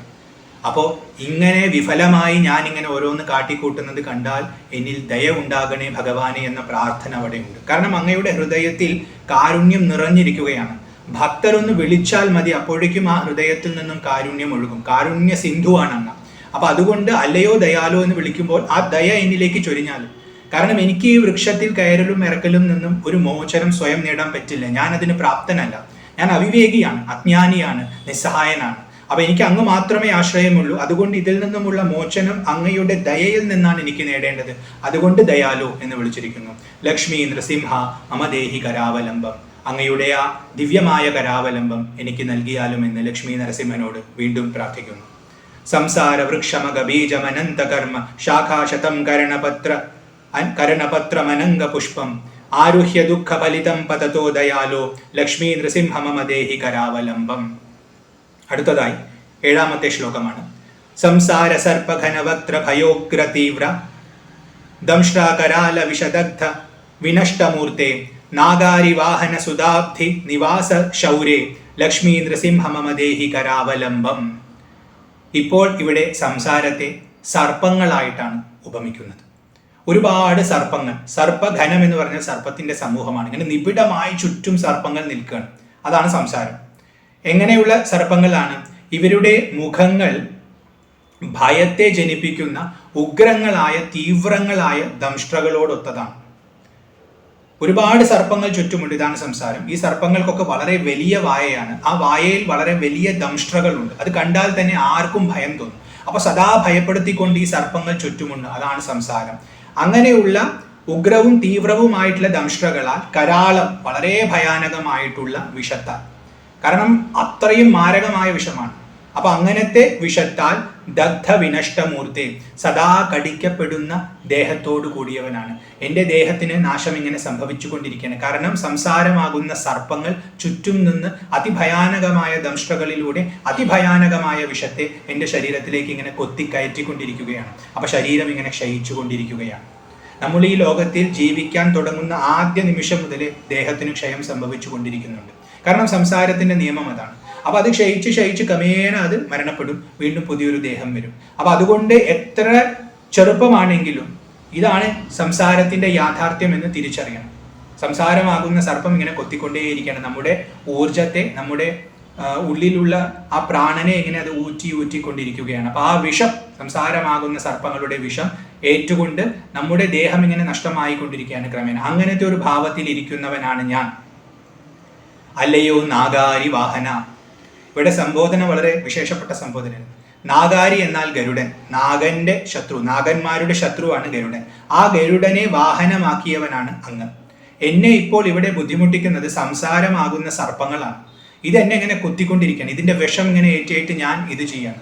അപ്പൊ ഇതിൽ നിന്നും രക്ഷ വേണമെങ്കിൽ ഗരുഡൻ അത് സാധിക്കും. ആ ഗരുഡൻ അങ്ങയുടെ വാഹനമാണ്. അപ്പൊ ദയവ് ചെയ്ത് ആ ഗരുഡനെ എൻ്റെ അടുത്തേക്ക് അയച്ച് ഈ സർപ്പങ്ങളെയെല്ലാം അകറ്റി ആ ഗരുഡന്റെ പുറത്തിരിക്കുന്ന അങ്ങ് ആ കൈ തന്നെ എന്നെ ഒന്ന് രക്ഷിച്ചാലും എന്ന ഒരു സംബോധനയിലൂടെ ഇവിടെ ധ്വനിക്കുന്നുണ്ട്. അത് കഴിഞ്ഞു പറയുന്നു സുധാബ്ദി നിവാസ. സുധ എന്നാൽ അമൃതം എന്നാണ് ഇവിടെ അർത്ഥം. അപ്പൊ അമൃത സാഗരത്തിൽ വസിക്കുന്നവനാണ്. ഇവിടെ വിഷമാണ് എനിക്ക് ഏറ്റിട്ടുള്ളത്. അപ്പോൾ വിഷം, ആദ്യം നാഗന്മാരെ അകറ്റാനായിട്ട് ഗരുഡനെ സ്മരിച്ചു. അത് കഴിഞ്ഞ് പറയണം ആ വിഷം ഇല്ലാതെയായി ഞാൻ രക്ഷപ്പെടണമെങ്കിൽ എനിക്ക് അമൃതം വേണം. ആ അമൃത സാഗരത്തിൽ വസിക്കുന്നവനാണ് അമ്മ. അപ്പോൾ ഗരുഡന്റെ പുറത്ത് കയറി എൻ്റെ അടുത്തേക്ക് വന്ന് ഈ നാഗങ്ങളെയെല്ലാം അകറ്റി അതിൽ നിന്നും എന്നെ രക്ഷിച്ച ഗരുഡന്റെ സഹായത്തോടു കൂടി എന്നിട്ട് എന്നെ കൈപിടിച്ചുയർത്തി സുധാബ്ദി മധ്യത്തിലേക്ക് കൊണ്ടുപോകുക. അങ്ങ് അവിടെ വസിക്കുന്നവനല്ലേ, അവിടേക്ക് കൊണ്ടുപോയി എനിക്ക് അമരത്വത്തെ നൽകിയാലും എന്നിവിടെ പ്രാർത്ഥന. അത് കഴിഞ്ഞ് ശൗര്യ എന്ന് വിളിക്കുന്നു. ശൂര ശബ്ദത്തിന് സിംഹം എന്നാണ് അർത്ഥം. അപ്പോ സിംഹത്തിന്റെ രൂപത്തിൽ ഇരിക്കുന്നവൻ, സിംഹത്തിന്റെ ഭാവത്തെ സ്വീകരിച്ചവൻ ശൗരി. അതാണ് ഇവിടെ ശൗരി എന്ന് വിളിക്കുന്നത്. നരസിംഹമൂർത്തിയാണ്. അപ്പൊ സ്വാഭാവികമായിട്ടും അദ്ദേഹം ശൗരിയാണ്. പിന്നെ ശൂരതയുള്ളവനാണ്, ശൂരന്മാരുടെ ഉള്ളിൽ ശൂരതയായി ശോഭിക്കുന്നവനാണ്. അതുകൊണ്ടും ശൗരി എന്ന് വിളിക്കാം. അപ്പൊ അങ്ങനെയുള്ള ശൗരേ നാഗാരിവാഹന സുധാബ്ധി നിവാസ ശൗരേ ലക്ഷ്മീ നൃസിംഹ മമദേഹി കരാവലംബം. ആ കരാവലംബത്തെ എനിക്ക് പ്രദാനം ചെയ്താലും എന്ന് വീണ്ടും പ്രാർത്ഥിക്കുന്നു. സംസാര സർപ്പഘന വക്ത്ര ഭയോഗ്ര തീവ്ര ദംഷ്ട്രാകരാല വിഷദഗ്ധ വിനഷ്ടമൂർത്തെ നാഗാരി വാഹന സുധാബ്ധി നിവാസ ശൗരേ ലക്ഷ്മീ നൃസിംഹ മമ ദേഹി കരാവലംബം. അടുത്തത് 8ാമത്തെ ശ്ലോകമാണ്. സംസാരദാവദഹനാതുരഭീകരോരു ജ്വാലാവലീഭിരതിദഗ്ധ തനൂരുഹസ്യ ത്വത്പാദപത്മസരസീ ശരണാഗതസ്യ ലക്ഷ്മീ നൃസിംഹ മമ ദേഹി കരാവലംബം. ഇവിടെ സംസാരത്തെ കാട്ടുതീയായിട്ടാണ് ഉപമിച്ചിട്ടുള്ളത്. ദാവ, സംസാരമാകുന്ന കാട്ടുതീയാൽ, ദഹന, ദഹിപ്പിക്കപ്പെടുന്ന, ആതുര, ദുഃഖിക്കുന്ന. ഇപ്പൊ സംസാര കാട്ടുതീ ചുറ്റും ഇങ്ങനെ പടർന്നിരിക്കുകയാണ്. അപ്പൊ അതിന്റെ താപം കൊണ്ട് ഇങ്ങനെ ദേഹം ദഹിച്ചുകൊണ്ടിരിക്കുകയാണ്. ആ തീ ഇങ്ങനെ അടുത്തേക്ക് വരികയാണ്. അപ്പൊ വളരെ ദുഃഖിക്കുകയാണ്, വളരെ ആതുരനായിരിക്കുകയാണ്. ഭീകര ഉരുജ്വാലാവലീഭിൻ, അങ്ങനെയുള്ള ഈ സംസാര അഗ്നിയുടെ ഭീകരമായ ഭയത്തെ ജനിപ്പിക്കുന്ന വളരെ വലിയ, ആകാശം തൊടുന്ന വിധം അത്രയും വലിയ ജ്വാലാവലികളാൽ അത് അതിദഗ്ധ തനൂരുഹസ്യ. തനൂരുഹ ശബ്ദത്തിന് പുത്രൻ എന്നാണ് ഇവിടെ അർത്ഥം വരുന്നത്. ഞാൻ പുത്രനാണ്. ആരുടെ? അങ്ങയുടെ. ഞാൻ അങ്ങയുടെ പുത്രനാണ്. അങ്ങയുടെ പുത്രഭാവത്തിലാണ്. കാരണം ഇതിനെല്ലാം നാഥൻ, പിതാവ് അങ്ങാണ്. അപ്പൊ ഇവിടെയുള്ളതെല്ലാം, എല്ലാവരും അങ്ങയുടെ പുത്രനാണ്. ഇത് ഞാൻ മനസ്സിലാക്കിയിരിക്കുന്നു. അപ്പൊ അങ്ങയുടെ പുത്രനായ ഞാൻ ദഹിപ്പിക്കപ്പെടുകയാണ്. അതിദഗ്ധയാണ്, വളരെയധികം ദഹിച്ചുകൊണ്ടിരിക്കുകയാണ് ഈ താപം സഹിച്ചിട്ട്. എവിടെയാണ് ഈ താപം? സംസാരമാകുന്ന താപമാണ്. സംസാരമാകുന്ന കാട്ടുതീയാണ് എനിക്ക് ചുറ്റും ഈ താപത്തെ ഉണ്ടാക്കുന്നത്. അത് കാരണം ഞാൻ ദുഃഖിതനാണ്, ഞാൻ ദഹിച്ചുകൊണ്ടിരിക്കുകയാണ്.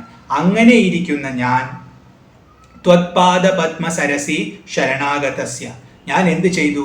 ഞാൻ അങ്ങയുടെ പാദപത്മമാകുന്ന സരസിൽ, ആ പൊയ്കയിൽ, ആ ദിവ്യമായ അതിശീതളമായ ആ പൊയ്കയിലേക്ക് ഞാൻ ശരണത്തെ നേടിയിരിക്കുന്നു. ഞാൻ അതിലേക്ക് പ്രവേശിച്ച് ഞാൻ എൻ്റെ ഈ ദഹിക്കുന്ന ആ ദുഃഖം, ദഹിപ്പിക്കപ്പെടുന്ന ആ ദുഃഖത്തെ ഞാൻ തീർക്കാൻ ശ്രമിച്ചിരിക്കുന്നു. ഞാൻ അങ്ങയുടെ പാദപത്മത്തെ ആശ്രയിച്ചപ്പോൾ തന്നെ ഈ ദുഃഖം കുറഞ്ഞു എന്ന ധ്വനിയും അവിടെയുണ്ട്. കാരണം അങ്ങയുടെ പാദപത്മത്തെ ആശ്രയിച്ചാൽ പിന്നെ ദാവാം, ഈ സംസാര കാട്ടുതീയിൽ നിന്നുമുള്ള ചൂട് തനിയെ കൊഴിഞ്ഞു പോകും, നല്ല ശീതളിമ അനുഭവപ്പെടും.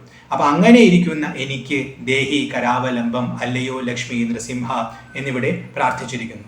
സംസാരദാവദഹനാതുരഭീകരോരു ജ്വാലാവലീഭിരതിദഗ്ധ തനൂരുഹസ്യ ത്വത്പാദപത്മസരസീ ശരണാഗതസ്യ ലക്ഷ്മീ നൃസിംഹ മമ ദേഹി കരാവലംബം. ഇനി ഇവിടെ തനൂരുഹസ്യ എന്ന ശബ്ദത്തിന്, തനൂരുഹം എന്ന് പറഞ്ഞാൽ ദേഹത്തിൽ നിന്നുണ്ടാകുന്നത് ചിറകുകൾ എന്നർത്ഥമെടുക്കാം. അപ്പൊ അങ്ങനെ ചിറകുകൾ എന്നർത്ഥമെടുത്ത് നോക്കിയാൽ ഇവിടെ ഭക്തൻ സ്വയം ഒരു അരയന്നമായിട്ട് സങ്കല്പിക്കുകയാണ്. ആ അരയന്നത്തിന്റെ ചിറക് ഈ കാട്ടുതീയിന്റെ തീ ഇങ്ങനെ പടർന്നിട്ട് ആ ചിറക് ഇങ്ങനെ ദഹിക്കാൻ തുടങ്ങുകയാണ്. ആ ചൂട് അതിന് സഹിക്കാൻ പറ്റുന്നില്ല. അപ്പൊ ആ അരയന്നം അങ്ങയുടെ പാദപത്മമാകുന്ന ആ സരസിൽ വന്ന് തന്റെ ചിറകിനെ നനച്ച് തന്റെ ദേഹത്തെ മുഴുവൻ കുളിർപ്പിച്ച് ഇപ്പോൾ ശാന്തനായിരിക്കുകയാണ്, ആനന്ദിക്കുകയാണ് എന്ന ധ്വനിയും അവിടെയുണ്ട്. അതല്ലെങ്കിൽ പുത്രഭാവവും എടുക്കാം. സംസാരദാവദഹനാതുരഭീകരോരു ജ്വാലാവലീഭിരതിദഗ്ധ തനൂരുഹസ്യ ത്വത്പാദപത്മസരസീ ശരണാഗതസ്യ ലക്ഷ്മീ നൃസിംഹ മമ ദേഹി കരാവലംബം. അടുത്തത് 9ാമത്തെ ശ്ലോകമാണ്. സംസാരജാലപതിതസ്യ ജഗന്നിവാസ സർവേന്ദ്രിയാർത്ഥവടിശാർത്ഥജശോപമസ്യ പ്രോത്ഖണ്ഡിത പ്രചുരതാലുകമസ്തകസ്യ ലക്ഷ്മീ നൃസിംഹ മമ ദേഹി കരാവലംബം. ഇവിടെ ഭക്തൻ സംസാരത്തെ ഒരു ജാലമായിട്ടാണ് ഉപമിക്കുന്നത്. ജാലം എന്നാൽ വല. സംസാരം ഒരു വലയാണ്. ആ വലയിൽ പെട്ടിരിക്കുന്ന ഒരു മീനാണ് താൻ. എങ്ങനെയുള്ള മീനാ? കടലിൽ നീന്തിയിരുന്ന മീനായിരുന്നു. ആ മീനിനെ ചൂണ്ട കൊണ്ടൊരുത്തൻ പിടിച്ചിരിക്കുന്നു. അങ്ങനെ പിടിച്ച് ആ ചൂണ്ടയിൽ നിന്നും എടുത്ത് ഈ വലയിലേക്ക് ഇട്ടിരിക്കുകയാണ്. ഇതാണ് എൻ്റെ അവസ്ഥ. അപ്പൊ ഒരു മീനായിട്ടാണ് പറഞ്ഞത്. അതുകൊണ്ടാണ് സംസാരജാലപതിതസ്യ, സംസാരജാലത്തിൽ വീണിരിക്കുകയാണ്. അപ്പൊ ഒരു വലിയ വലയിൽ ആ മീൻ വീണിരിക്കുന്നു. എവിടെ നിന്നാണ് അത് വീണത്? സർവേന്ദ്രിയാർത്ഥ വടിശാർത്ഥ ജശോപമസ്യ, എല്ലാ ഇന്ദ്രിയങ്ങളും ദുഃഖിക്കുന്ന, എല്ലാ ഇന്ദ്രിയങ്ങളിലും വേദന അനുഭവിക്കുന്ന വടിശാർത്ഥ ജശോപമസ്യ. വടിഷം എന്നാൽ ചൂണ്ട. ആ ചൂണ്ടയുടെ കൊളുത്തിനാൽ ഏതുപോലെയാണോ, ജശം എന്നാൽ മത്സ്യം. അപ്പൊ ഏതുപോലെയാണോ മത്സ്യം ചൂണ്ടയുടെ ആ ചൂണ്ടയെ ആഗ്രഹിച്ചുകൊണ്ട്, അതിലുള്ളതിനെ ആഗ്രഹിച്ചുകൊണ്ട് അതിൽ പോയി പെടുന്നത്, അതേപോലെ ഇന്ദ്രിയങ്ങളുടെ ആഗ്രഹങ്ങളാൽ ദുഃഖിതനാണ് ഈ ഭക്തൻ. ഞാൻ ഇന്ദ്രിയങ്ങളുടെ ആഗ്രഹങ്ങളാൽ ദുഃഖിതനാണ്. ഏതുപോലെയാണോ മത്സ്യം ആ ചൂണ്ടയിലുള്ള ഇരയ്ക്ക് വേണ്ടിയിട്ട് ആഗ്രഹിച്ചു പോയി പിടിച്ച് ആ ചൂണ്ടയിൽ പെടുന്നത്, അതേപോലെ ഇന്ദ്രിയങ്ങളുടെ ആഗ്രഹങ്ങളിൽ പോയി ഞാൻ സംസാരത്തിന്റെ ദുഃഖത്തിൽ പെട്ടുപോയി. അങ്ങനെ ആ ചൂണ്ട എങ്ങനെയാണ് പ്രോത്ഖണ്ഡിത പ്രചുര താലൂക മസ്തകസ്യ. താലൂകം എന്ന് പറഞ്ഞാൽ അണ്ണാക്ക് എന്ന് പറയാം. അപ്പൊ വായയുടെ ഉള്ളിൽ കൂടെ കയറി അത് തുളച്ച് ശിരസ് മസ്തകത്തിലൂടെ പുറത്തേക്ക് വന്നിരിക്കുന്ന പ്രചുരമായ അതായത് വളരെ നന്നായി പുറത്തേക്ക് വന്നിരിക്കുന്നു. അപ്പൊ അത്രയും ആഴത്തിലുള്ള മുറിവുണ്ടാക്കിയിട്ടുള്ള ആ മത്സ്യത്തിന്റെ അവസ്ഥയാണ് എൻ്റെ അവസ്ഥ. അതാണ് പ്രോത്ഖണ്ഡിത പ്രചുര താലൂക മസ്തകസ്യ. അങ്ങനെയുള്ള ആ മത്സ്യം, ആ മുക്കുവൻ, അത് ആരാണോ പിടിച്ചത് അയാൾ വലയിലേക്ക് ഇട്ടിരിക്കുകയാണ്. ആ വല സംസാരമാകുന്ന വലയാണ്, ഞാൻ അതിൽ പെട്ടിരിക്കുന്നു. അപ്പൊ മത്സ്യം ചൂണ്ടയിലുള്ള ആ ഇരയുടെ ആഗ്രഹത്തിന്റെ പുറത്ത് പോയതുപോലെ ഞാൻ ഇന്ദ്രിയങ്ങളുടെ വിഷയങ്ങളുടെ പുറത്ത് പോയി. അങ്ങനെ പോയി ഞാനിതാ സംസാരത്തിൽ പെട്ടുപോയിരിക്കുന്നു. അത് ഏതുപോലെ തപിക്കുന്നുവോ. കാരണം ആ ചൂണ്ട കൊളുത്തിയ ആ വർണ്ണന പ്രോത്ഖണ്ഡിത പ്രചുര താലൂക മസ്തകസ്യ എന്ന് പറഞ്ഞാൽ വളരെ ദയനീയമായ ഒരു ഭാവമാണ്. അത്രയും പീഡ, അത്രയും ദുഃഖം അത് അനുഭവിക്കുന്നുണ്ട്. അതുപോലെ ഞാനും ദുഃഖിക്കുന്നു അല്ലയോ പ്രഭോ. അപ്പൊ എൻ്റെ പുറത്ത് ദയ ചൊരിഞ്ഞാലും. അതുകൊണ്ട് ഇവിടെ ഭഗവാനെ സംബോധന ചെയ്യുന്നത് ജഗന്നിവാസ എന്നാണ്. ജഗത്തിൽ നിവസിക്കുന്നവൻ. ജഗത്ത് എന്ന് പറഞ്ഞാൽ ചലിച്ചുകൊണ്ടിരിക്കുന്നത്. അപ്പൊ ഇവിടെയുള്ള എല്ലാ ജീവജാലങ്ങളുടെയും ഉള്ളിൽ വസിക്കുന്നവൻ. അതുപോലെ ജഗത്ത് ആരിൽ വസിക്കുന്നുവോ അവനും ജഗന്നിവാസൻ. പക്ഷെ ഇവിടെ എല്ലാവരുടെയും ഉള്ളിൽ വസിക്കുന്നവൻ എന്ന അർത്ഥമാണ് കൂടുതൽ. കാരണം ഭഗവാൻ എൻ്റെ ഉള്ളിലുമുണ്ട്. അപ്പൊ ഞാൻ അനുഭവിക്കുന്ന ദുഃഖങ്ങൾ ഭഗവാൻ അറിയാം, ഭഗവാൻ അകത്തിരുന്ന് അറിയുന്നുണ്ട്. അതുകൊണ്ട് എൻ്റെ ഉള്ളിലിരിക്കുന്ന ഭഗവാനെ അങ്ങിത് കാണുന്നില്ലേ, എന്നെ ഒന്ന് രക്ഷിച്ചാലും എന്ന ധ്വനി ആ വിളിയിലുണ്ട്. ലക്ഷ്മി നൃസിംഹ മമ ദേഹി കരാവലംബം. അതുകൊണ്ടല്ലയോ ലക്ഷ്മി നൃസിംഹ, ലക്ഷ്മി സമേതനായ നരസിംഹമൂർത്തി, ആ കൈ തന്നെ എന്നെ ഒന്ന് രക്ഷിച്ചാലും, ഈ വലയിൽ നിന്നും എന്നെ ഒന്ന് രക്ഷിച്ചാലും, ഈ ദുഃഖത്തിൽ നിന്നും എന്നെ മോചിപ്പിച്ചാലും. സംസാരജാലപതി തസ്യ ജഗന്നിവാസ സർവേന്ദ്രിയാർത്ഥവടിശാർത്ഥ ജശോപമസ്യ പ്രോത്ഖണ്ഡിത പ്രചുര താലൂകമസ്തകസ്യ ലക്ഷ്മീ നൃസിംഹ മമ ദേഹി കരാവലംബം. അടുത്തത് 10ാമത്തെ ശ്ലോകമാണ്. സംസാര ഭീകര കരീന്ദ്ര കരാഭിഘാത നിഷ്പിഷ്ടമർമ്മ വപുഷ സകലാർത്തിനാശ പ്രാണപ്രയാണ ഭവഭീതി സമാകുലസ്യ ലക്ഷ്മീ നൃസിംഹ മമ ദേഹി കരാവലംബം. ഇവിടെ സംസാരത്തെ ഒരു ആനയായിട്ടാണ് ഉപമിച്ചിട്ടുള്ളത്. അതിഭീകരമായ കരീന്ദ്രൻ. കരീന്ദ്രൻ എന്ന് പറഞ്ഞാൽ ആന, ഭീകരം എന്ന് പറഞ്ഞാൽ ഭയത്തെ ജനിപ്പിക്കുന്നത്. അപ്പൊ സംസാര ഭീകര കരീന്ദ്ര, ഭീകരമായ ഒരു ആനയാണ്. നല്ല മതപ്പാടൊക്കെ കൂടി നിൽക്കുന്ന ഒരു ആനയുടെ ഭാവമാണ് ഇവിടെ. അപ്പൊ നല്ല ശൗര്യമുള്ള ഒരു ആനയാണ്. ആ ആനയുടെ കരാഭിഘാത നിഷ്പിഷ്ട മർമ്മ വപുഷു. ആ ആനയുടെ കരം തുമ്പിക്കൈ. ആ തുമ്പിക്കൈ കൊണ്ട് അടിയേറ്റ് മർമ്മങ്ങൾ പൊടിഞ്ഞു പോയിരിക്കുന്ന ദേഹത്തോട് കൂടിയവനാണ് ഞാൻ. സംസാരം ഒരു ആനയാണ്. ആ ആനയുടെ മുമ്പിൽ ഞാൻ പെട്ടുപോയി. ആ ആന തൻ്റെ തുമ്പിക്കൈ കൊണ്ട് എൻ്റെ മർമ്മം നോക്കി ഓരോ അടി തന്നുകൊണ്ടേയിരിക്കുന്നു. ആ അടിയെല്ലാം എൻ്റെ മർമ്മത്തെ പൊടിച്ചുകൊണ്ടിരിക്കുകയാണ്. ഞാൻ അത്രയും അധികം വേദനിക്കുകയാണ്. അതാണ് നിഷ്പിഷ്ട മർമ്മ വപുഷ എന്ന് പറയുന്നത്. അങ്ങനെയുള്ള ഞാൻ സകലാർത്തി നാശ എന്ന് ഭഗവാനെ വിളിക്കുക. എല്ലാ ദുഃഖങ്ങളെയും നശിപ്പിക്കുന്നവൻ, സകല ആർത്തിയെയും നശിപ്പിക്കുന്നവൻ, അതാണ് സകലാർത്തി നാശ. ഞാൻ ദുഃഖിക്കുകയാണ്. എന്നെ ഈ സംസാരമാകുന്ന ആന അടിച്ച് ദുഃഖിപ്പിക്കുകയാണ്. ആ ദുഃഖം സഹിച്ചുകൊണ്ടിരിക്കുന്ന എനിക്ക് ആശ്രയമായി അങ്ങ് തന്നെയുള്ളൂ. കാരണം ദുഃഖത്തെ ഇല്ലാതെയാക്കുന്നവൻ അങ്ങാണ്. അതുകൊണ്ട് സകലാർത്തി നാശ. പ്രാണപ്രയാണ ഭവഭീതി സമാകുലസ്യ. ഞാൻ ദുഃഖിതനാണ്. എങ്ങനെ ദുഃഖിതനാണ്? പ്രാണപ്രയാണ ഭവഭീതി. പ്രാണൻ ദേഹം വിട്ടു പോകുമ്പോൾ ഉണ്ടാകുന്ന ഭയമുണ്ട്. ആ ഭയത്താൽ ഞാൻ ദുഃഖിതനാണ്. കാരണം എൻ്റെ മർമ്മത്തിൽ അടി കെട്ടിക്കൊണ്ടിരിക്കുകയാണ്. അപ്പൊ എൻ്റെ ദേഹത്തിൽ പ്രാണന്റെ സഞ്ചാരം കുറഞ്ഞു വരികയാണ്. ഓരോ മനുഷ്യനും ഇവിടെ ജീവിക്കുമ്പോൾ ആ പ്രാണന് ഒരു കൃത്യമായ അളവുണ്ട്. അത്ര അളവ് വരെ അത് പ്രവഹിക്കും. അത് കഴിഞ്ഞാൽ അത് പിൻവലിയും. അപ്പൊ പ്രാണൻ പോകുന്നത് മനുഷ്യൻ അറിയുന്നില്ല. ആയുസ് കുറയുന്നത് മനുഷ്യൻ അറിയുന്നില്ല. അവൻ ഇങ്ങനെ ജീവിച്ചുകൊണ്ടിരിക്കുകയാണ്, രമിച്ചുകൊണ്ടിരിക്കുകയാണ്. പക്ഷെ ഇവിടെ ഭക്തൻ മനസ്സിലാക്കുന്നു, അപ്പൊ ആ പ്രാണൻ പോയിക്കൊണ്ടിരിക്കുകയാണെന്ന് ഞാൻ അറിയുന്നു. എനിക്ക് മുക്തിയൊട്ടോ ലഭിച്ചിട്ടുമില്ല. അതുകൊണ്ട് ഞാൻ ദുഃഖിതനാണ്. അപ്പോൾ എല്ലാ ദുഃഖങ്ങളെയും ഇല്ലാതെയാക്കുന്ന സകലാർത്തിനാശ ലക്ഷ്മീ നൃസിംഹ മമ ദേഹി കരാവലംബം. എനിക്ക് അങ്ങയുടെ ആ കരാവലംബത്തെ, അതികോമളമായ അതിസുന്ദരമായ കരാവലംബത്തെ നൽകിയാലും എന്നിവിടെ യാചിക്കുന്നു. സംസാര ഭീകര കരീന്ദ്ര കരാഭിഘാത നിഷ്പിഷ്ട മർമ്മ വപുഷ സകലാർത്തിനാശ പ്രാണപ്രയാണ ഭവഭീതി സമാകുലസ്യ ലക്ഷ്മീ നൃസിംഹ മമ ദേഹി കരാവലംബം. അടുത്തത് 11ാമത്തെ ശ്ലോകമാണ്.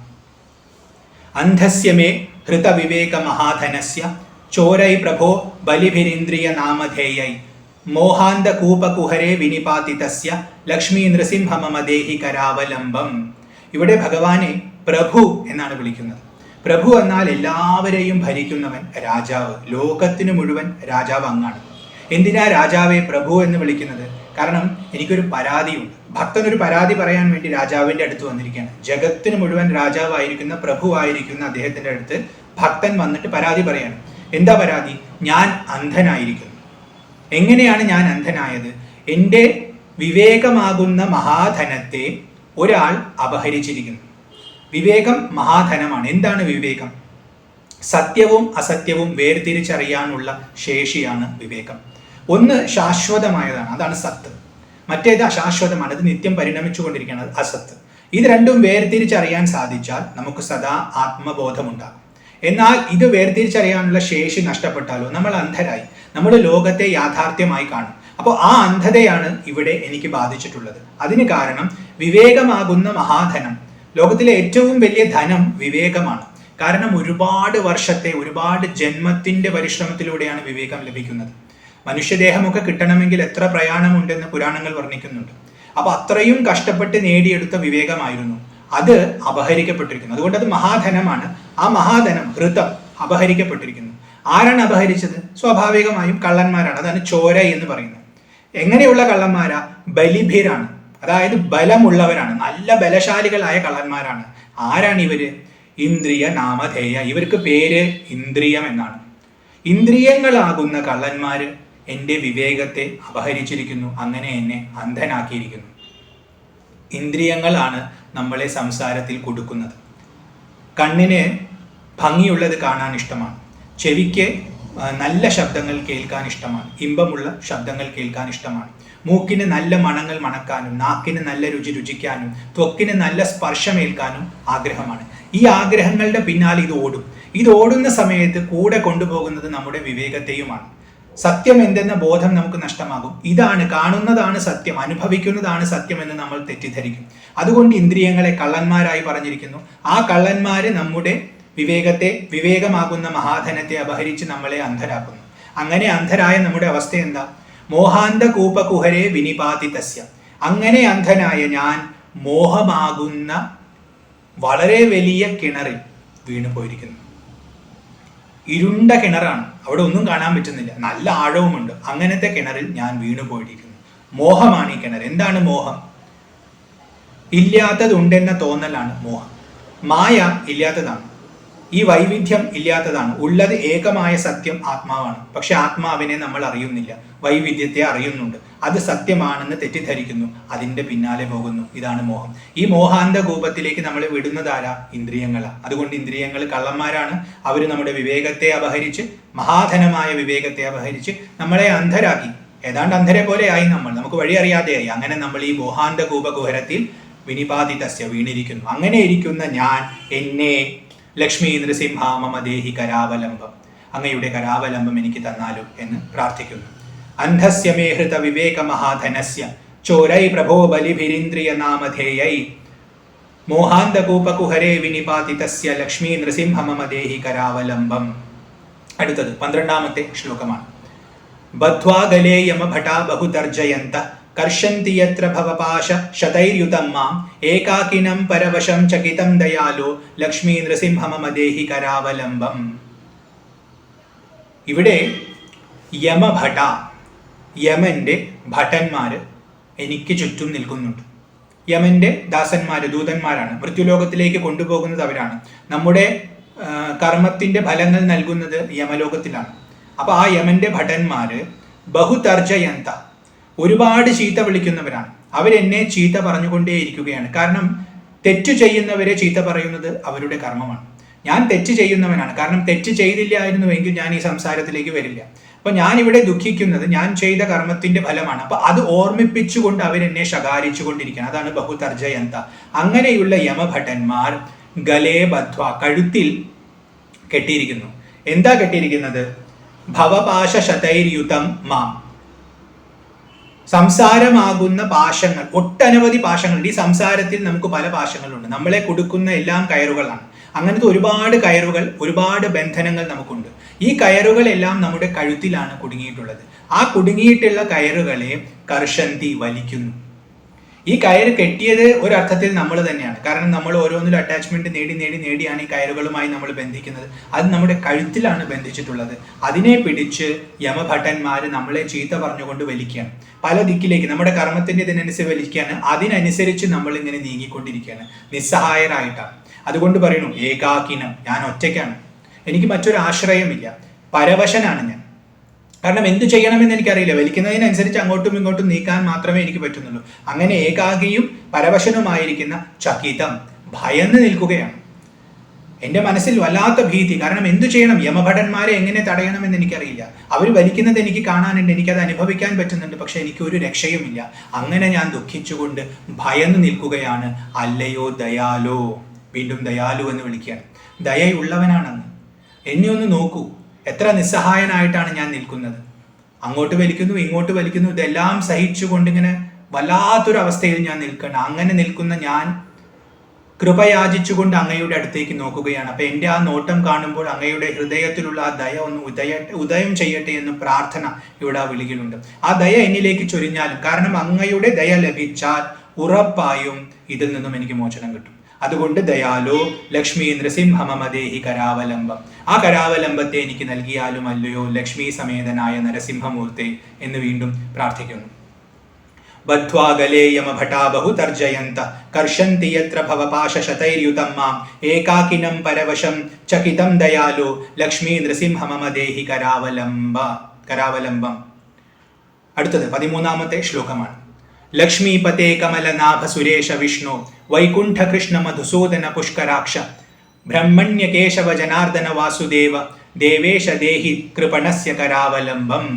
ഇവിടെ ഭഗവാന്റെ നാമങ്ങളെ വിളിക്കുകയാണ്. ലക്ഷ്മീപതേ, ലക്ഷ്മിയുടെ പതിയാണ്. എല്ലാ ഐശ്വര്യത്തെയും ഭരിക്കുന്നത് അങ്ങാണ്, പ്രദാനം ചെയ്യുന്നത് അങ്ങാണ്. അതുപോലെ ലക്ഷ്മി ഭഗവതിയുടെ പതിയുമാണ്. അതുകൊണ്ട് അങ്ങ് ലക്ഷ്മീപതിയാണ്. കമലനാഭ, നാഭിയിൽ കമലമുള്ളവനാണ്. നാഭിയിൽ കമലമുണ്ടെന്ന് പറഞ്ഞാൽ നമുക്കറിയാം, ഭഗവാന്റെ നാഭിയിൽ നിന്നും ഒരു താമര വിരിഞ്ഞുവെന്നും അതിൽ ബ്രഹ്മാവ് ഇരിക്കുന്നുവെന്നും ബ്രഹ്മാവ് സൃഷ്ടി നടത്തുന്നുവെന്നും. അപ്പൊ ലോകത്തിന് മുഴുവൻ ആധാരമായിരിക്കുന്നവൻ എന്നർത്ഥത്തിൽ കമലനാഭം. കമലം ഏതുപോലെയാണോ ചളിയിൽ നിന്നും ഉയർന്നു നിൽക്കുന്നത്, അതിന് ചളിയോട് ഒരു ബന്ധവും ഉണ്ടാവില്ല. അതുപോലെ ഭഗവാന് തന്റെ സൃഷ്ടിയുമായിട്ട് ഒരു ബന്ധവുമില്ല, അത് ഉയർന്നു നിൽക്കുകയാണ്. അതുകൊണ്ട് ഭഗവാന്റെ നാഭിയെ കമലമായിട്ട് ഉപമിക്കും. അപ്പൊ ഭഗവാന് തന്റെ സൃഷ്ടിയുമായിട്ട് ഒരു ബന്ധവുമില്ല, നിസ്സംഗനായി നിൽക്കുകയാണ്. എല്ലാം കാണുന്നുണ്ട്, പക്ഷെ ഒന്നും സ്പർശിക്കുന്നില്ല. അങ്ങനെ ഇരിക്കുന്നത് കൊണ്ട് കമലനാഭൻ. സുരേശൻ, സുരന്മാരുടെ ഈശൻ. സുരന്മാര്, ദേവന്മാര്, നേരത്തെ പറഞ്ഞു എല്ലാ ദേവതകളും ഭഗവാന്റെ മുമ്പിൽ സാഷ്ടാംഗം നമിച്ചുകൊണ്ടിരിക്കുകയാണ്. അതുകൊണ്ട് സുരേശൻ. സുരന്മാര് എന്ന അർത്ഥത്തിന് നല്ലവരെന്ന അർത്ഥവുമുണ്ട്. അപ്പോൾ നല്ലവന്മാരുടെ, ധർമ്മമുള്ളവരുടെ ഈശ്വരനും അങ്ങാണ്. അവരാശ്രയിക്കുന്നത് അങ്ങയാണ്. അതുകൊണ്ട് സുരേഷ. വിഷ്ണു, വ്യാപനശീലമുള്ളവൻ, എല്ലായിടത്തും വ്യാപിച്ചിരിക്കുന്നവൻ. അങ്ങില്ലാത്തൊരു സ്ഥലവുമില്ല. പ്രപഞ്ചം മുഴുവൻ അങ്ങ് തന്നെ. കാരണം അങ്ങയെ ആദ്യം വിളിക്കുന്നത് വിശ്വം എന്നാണ് സഹസ്രനാമത്തിൽ. അപ്പൊ വിശ്വമായിരിക്കുന്നു, കാരണം എല്ലായിടത്തും വ്യാപിച്ചിരിക്കുകയാണ്. അതുകൊണ്ട് അങ്ങ് വിഷ്ണുവാണ്. വൈകുണ്ഠം, വൈകുണ്ഠ എന്ന് പറഞ്ഞാൽ തടസ്സമില്ലാത്തവൻ. അങ്ങയ്ക്ക് ഒരു മറയുമില്ല, ഒരു തടസ്സവുമില്ല, എല്ലായിടത്തും അങ്ങുണ്ട്. നമ്മൾ അറിയുന്നില്ല എന്ന് നമ്മൾ ധരിക്കുന്ന ആ മറയെന്ന് നമ്മൾ കരുതുന്നത് പോലും ഭഗവാനാണ്. ഭഗവാനെ ശരിക്കും അറിയുമ്പോൾ എല്ലാം ഭഗവാനാണെന്ന് അറിയും. ഇപ്പൊ ഭഗവാനെ തടയാൻ പറ്റില്ല. ഇനി ഭഗവാന്റെ ഇച്ഛയെ തടയാൻ പറ്റില്ല എന്ന ധ്വനിയും അവിടെയുണ്ട്. ഭഗവാൻ എന്ത് ആഗ്രഹിക്കുന്നുവോ അത് നടക്കും, നടന്നിരിക്കും. അത് തടയാൻ ആർക്കും പറ്റില്ല. കാരണം ഭഗവാന്റെ സ്വഭാവം, ഭഗവാന്റെ സ്വരൂപം എന്ന് പറയുന്നത് സത് സങ്കല്പ സ്വരൂപമാണ്. എന്ത് സങ്കല്പിക്കുന്നുവോ അത് സത്തായി ഭവിക്കും. അത്രയും ശക്തിയുള്ള പ്രഭാവമുള്ളവനാണ് ഭഗവാൻ. അതുകൊണ്ട് വൈകുണ്ഠനാണ്. ഭഗവാൻ എന്ത് ഇച്ഛിക്കുന്നുവോ അത് നടക്കും, അത് തടയപ്പെടില്ല. കൃഷ്ണനാണ്, കറുത്തവനാണ്, കാരണം അവ്യക്തനാണ്. ഭഗവാൻ എന്താണെന്ന് ആർക്കും അറിയില്ല. ഭഗവാനെ ഉപാസിക്കുന്നവർക്ക് ആർക്കും ഭഗവാന്റെ പൂർണ്ണത ഉൾക്കൊള്ളാൻ പറ്റില്ല. അപ്പൊ ഭഗവാൻ എന്താണെന്ന് ആർക്കും അറിയില്ല. ഇന്ദ്രിയങ്ങളുള്ള, മനസ്സുള്ള ആർക്കും ഭഗവാനെ പ്രാപിക്കാൻ പറ്റില്ല. അപ്പൊ അതുകൊണ്ട് അവ്യക്തനായതുകൊണ്ട് കൃഷ്ണനാണ്. ഇനി എല്ലാവരെയും ആകർഷിക്കുന്നവനാണ്, തന്നിലേക്ക് ഇങ്ങനെ ആകർഷിക്കുന്നവനായതുകൊണ്ട് ഭഗവാൻ കൃഷ്ണനാണ്. നേരത്തെ സൗന്ദര്യം എന്ന് ലക്ഷ്മി പദത്തിന് അർത്ഥം പറഞ്ഞപ്പോൾ സൗന്ദര്യമുള്ളവൻ, സൗന്ദര്യം നൽകുന്നവൻ എന്നൊക്കെ പറഞ്ഞു. അപ്പൊ ആ സൗന്ദര്യം എന്ന് പറഞ്ഞാൽ മനസ്സിനെ ആകർഷിക്കുന്നതാണ്. അതുകൊണ്ട് ഭഗവാൻ കൃഷ്ണനാണ്. മധുസൂദനനാണ്. മധു എന്ന അസുരനെ വധിച്ചവനാണ് മധുസൂദനൻ. അപ്പൊ അങ്ങനെ മധുസൂദനൻ എന്ന് വിളിക്കാം. എന്നാൽ മധു എന്ന ശബ്ദത്തിന് തേൻ എന്ന അർത്ഥമുണ്ട്, സൂദന ശബ്ദത്തിന് നിക്ഷേപിക്കൽ എന്ന അർത്ഥമുണ്ട്. അപ്പൊ തേൻ നൽകുന്നവൻ. നമ്മുടെ എല്ലാം ഉള്ളിൽ ആനന്ദമാകുന്ന തേനുണ്ട്. ആ തേൻ അവിടെ ഉള്ളതിന് കാരണം ഭഗവാനാണ്. ഭഗവാനിൽ നിന്നാണ് അത് വരുന്നത്.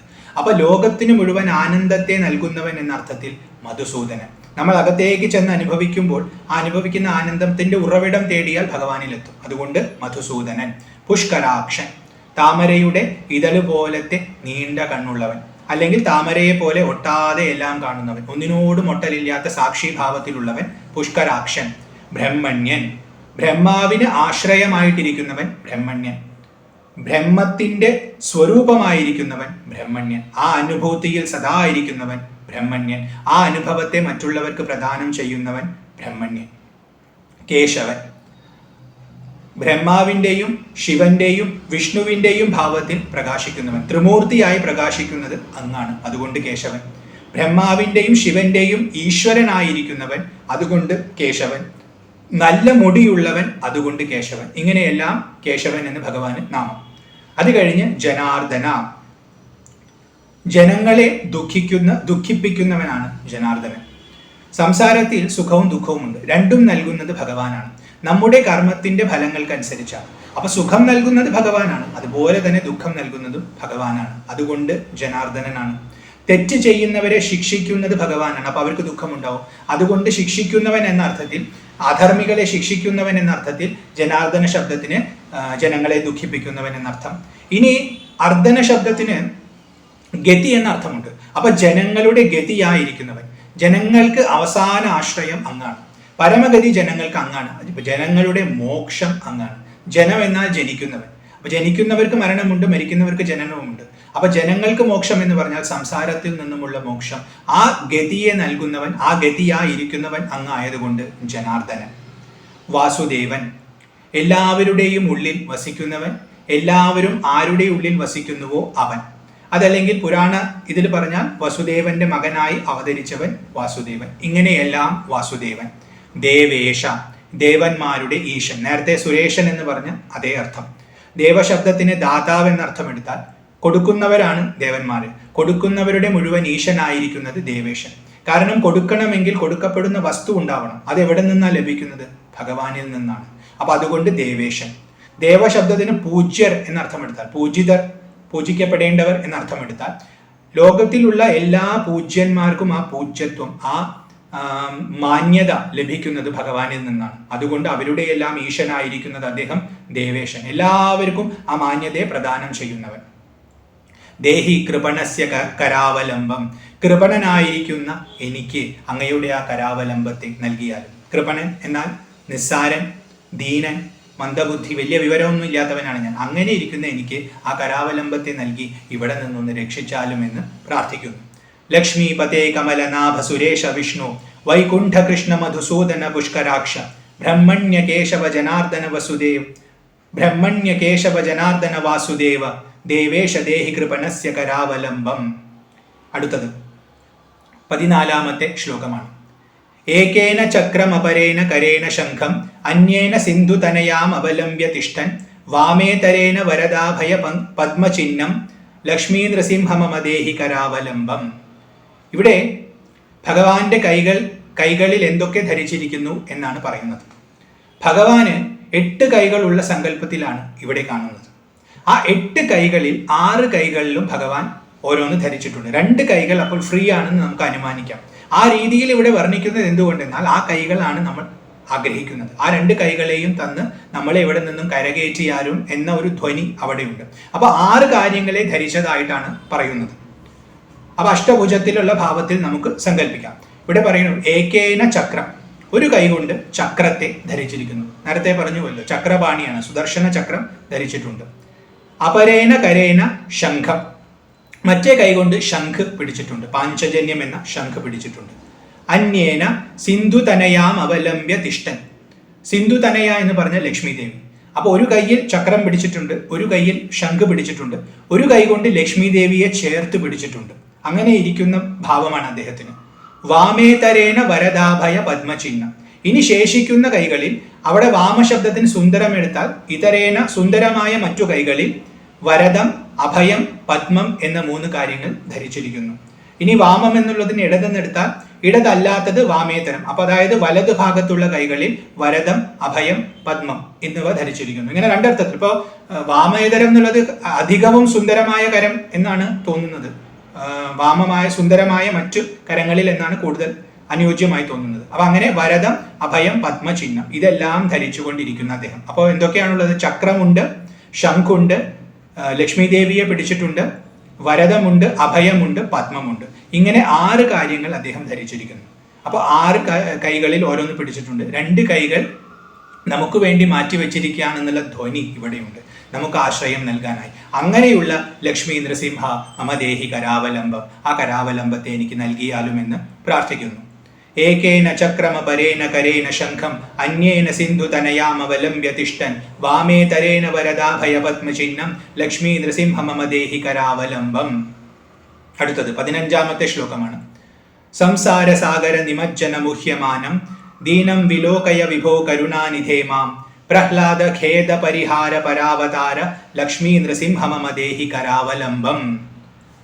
സംസാര സാഗര നിമജ്ജന മുഹ്യമാനം. സംസാരമാകുന്ന സാഗരത്തിൽ മുങ്ങിക്കൊണ്ടിരിക്കുന്ന മോഹിതനായിട്ടുള്ളവനാണ് ഞാൻ. വാസ്തവത്തിൽ സംസാരമുണ്ടെന്നുള്ളത് തന്നെ മോഹമാണ്, തോന്നലാണ്. എന്നാൽ ആ തോന്നൽ നമുക്കുണ്ട്, അജ്ഞാനം കൊണ്ടാണ് ആ തോന്നൽ ഉണ്ടാവുന്നത്. അപ്പൊ ആ തോന്നൽ ഉള്ളത് കൊണ്ടാണ് നമ്മൾ സംസാരത്തിൽ മുങ്ങിത്താഴുന്നത്. ഭഗവാൻ ജ്ഞാനം നൽകുമ്പോൾ ആ സംസാരം തന്നെ ഇല്ലാതെയാകുന്നു, നമ്മൾ സ്വതന്ത്രരാകുന്നു, മുക്തരാകുന്നു. അപ്പൊ അജ്ഞാനമാകുന്ന മോഹത്താൽ നമ്മൾ ഈ സംസാര സാഗരത്തിൽ ഞാൻ ഇങ്ങനെ മുങ്ങിക്കൊണ്ടിരിക്കുകയാണ്. മുങ്ങുന്നു, വീണ്ടും പൊന്നുന്നു, വീണ്ടും മുങ്ങുന്നു, വീണ്ടും പൊന്നുന്നു, അങ്ങനെ പൊങ്ങിത്താഴ്ന്നുകൊണ്ടിരിക്കുകയാണ് ഞാൻ സംസാര സാഗരത്തിൽ. അതുകൊണ്ട് തന്നെ ദീനനാണ്, വളരെ നിസ്സഹായത അനുഭവിക്കുകയാണ്. കാരണം ഇങ്ങനെ പൊങ്ങിത്താണുകൊണ്ടിരുന്നാൽ എന്താ ചെയ്യുക? വളരെ നിസ്സഹായ അവസ്ഥയാണ്. അങ്ങനെയുള്ള മാം, എന്നെ, വിലോകയ, നോക്കിയാലും. ആരോടാണ് പറയുന്നത്? വിഭോ, എല്ലാത്തിനും സമർത്ഥനായവനാണ് വിഭു, എല്ലാത്തിനെയും നിയന്ത്രിക്കുന്നവൻ, അത്രയും ശക്തിയുള്ളവൻ. അല്ലയോ വിഭോ കരുണാനിധി, കരുണ നിറഞ്ഞിരിക്കുന്നവനാണ് കരുണാനിധി. അദ്ദേഹത്തിന്റെ ഹൃദയത്തിൽ കരുണയുടെ സാഗരമുണ്ട്. അപ്പൊ അദ്ദേഹം വിഭുവാണ്, എല്ലാത്തിനും സമർത്ഥനുമാണ്, അദ്ദേഹത്തിന് കാരുണ്യവുമുണ്ട്. അങ്ങനെയുള്ള അദ്ദേഹത്തോട് എന്നെ ഒന്ന് നോക്കിയാലും എന്ന് പറയാണ്. കാരണം കരുണയുണ്ട്. അപ്പൊ ഞാൻ സംസാരത്തിൽ മുങ്ങിത്താഴുന്നത് കണ്ടാൽ അദ്ദേഹത്തിന്റെ കരുണയുണരും, എന്നെ ഒന്ന് നോക്കിയാൽ. പിന്നെ സാമർഥ്യവുമുണ്ട്. അപ്പൊ എന്നെ അതിൽ നിന്ന് രക്ഷിക്കാനും അദ്ദേഹത്തിന് പറ്റും, കരകയറ്റാൻ പറ്റും. അതുകൊണ്ട് വിഭോ കരുണാനിധി എന്ന് അദ്ദേഹത്തിനെ സംബോധന ചെയ്തിരിക്കുന്നു.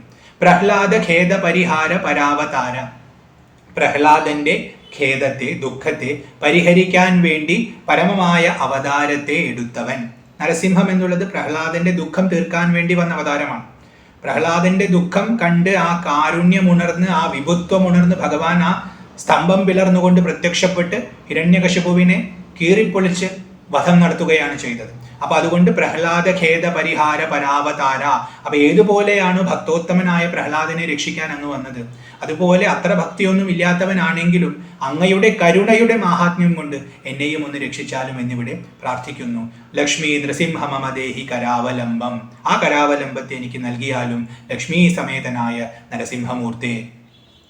സംസാര സാഗര നിമജ്ജന മുഹ്യമാനം ദീനം വിലോകയ വിഭോ കരുണാനിധേ മാം പ്രഹ്ലാദ ഖേദ പരിഹാര പരാവതാര ലക്ഷ്മി നൃസിംഹ മമദേഹി കരാവലംബം. അടുത്തതായി 16ാമത്തെ ശ്ലോകമാണ്.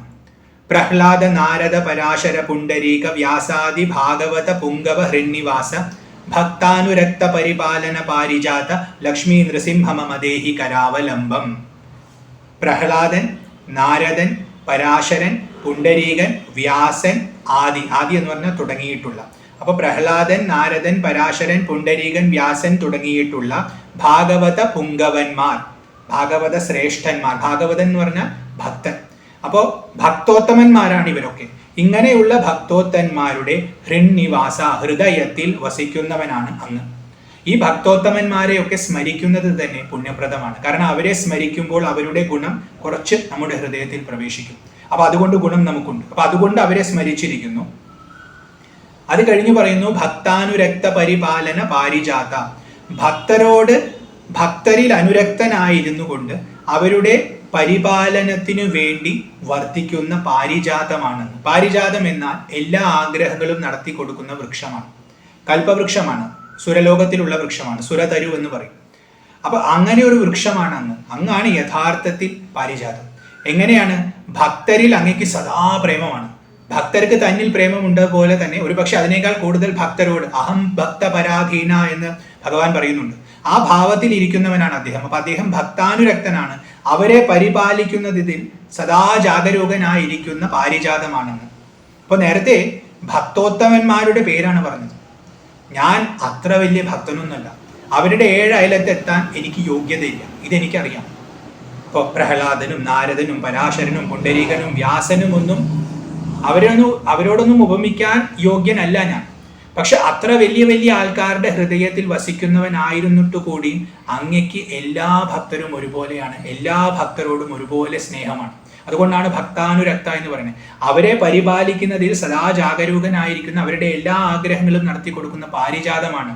അപ്പൊ അത്രയും വലിയ ഭക്തരോടുള്ള അതേ വാത്സല്യം അങ്ങയ്ക്ക് എന്നോടുമുണ്ട്, എന്നെ പോലെയുള്ള സാധാരണക്കാരോടും ഉണ്ടെന്ന് ഞാൻ മനസ്സിലാക്കുന്നു. അതുകൊണ്ട് ലക്ഷ്മീന്ദ്രസിംഹ മമ ദേഹി കരാവലംബം, ആ കരാവലംബത്തെ എനിക്ക് പ്രദാനം ചെയ്താലും എന്ന് വീണ്ടും പ്രാർത്ഥിക്കുന്നു. പ്രഹ്ലാദ നാരദ പരാശര പുണ്ടരീക വ്യാസാദി ഭാഗവത പുംഗവ ഹൃന്നിവാസ ഭക്താനുരക്ത പരിപാലന പാരിജാത ലക്ഷ്മീ നൃസിംഹ മമ ദേഹി കരാവലംബം. അടുത്തത് അവസാനത്തെ ശ്ലോകമാണ്, 17ാമത്തെ ശ്ലോകമാണ്. ലക്ഷ്മീ നൃസിംഹ ചരണാബ്ജ മധുവ്രതേന സ്തോത്രം കൃതം ശുഭകരം ഭുവി ശങ്കരേന യേതത് പഠന്തി മനുജാ ഹരിഭക്തിയുക്താസ് തേ യാന്തി തത്പദ സരോജമഖണ്ഡ രൂപം. ഈ കൃതി എഴുതിയിട്ടുള്ളത് ശങ്കരനാണ്. അതുകൊണ്ട് ശങ്കരേന, ശങ്കരനാൽ എഴുതപ്പെട്ടിട്ടുള്ളതാണ്. എങ്ങനെയുള്ള ശങ്കരനാണ്?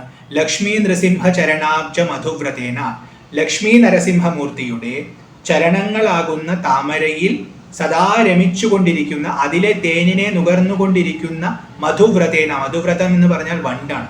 അപ്പൊ ശങ്കരനാകുന്ന വണ്ടാണ് ഈ സ്തോത്രം. ശുഭകരമായ ഈ സ്തോത്രത്തെ ഈ ലോകത്തിൽ സൃഷ്ടിച്ചിട്ടുള്ളത്. ശുഭകരമാണ്. ഈ സ്തോത്രം ജപിക്കുന്നതും ഓർക്കുന്നതും നമുക്ക് ശുഭത്തെ പ്രദാനം ചെയ്യും. അത് ശങ്കരാചാര്യരുടെ ഉറപ്പാണ്.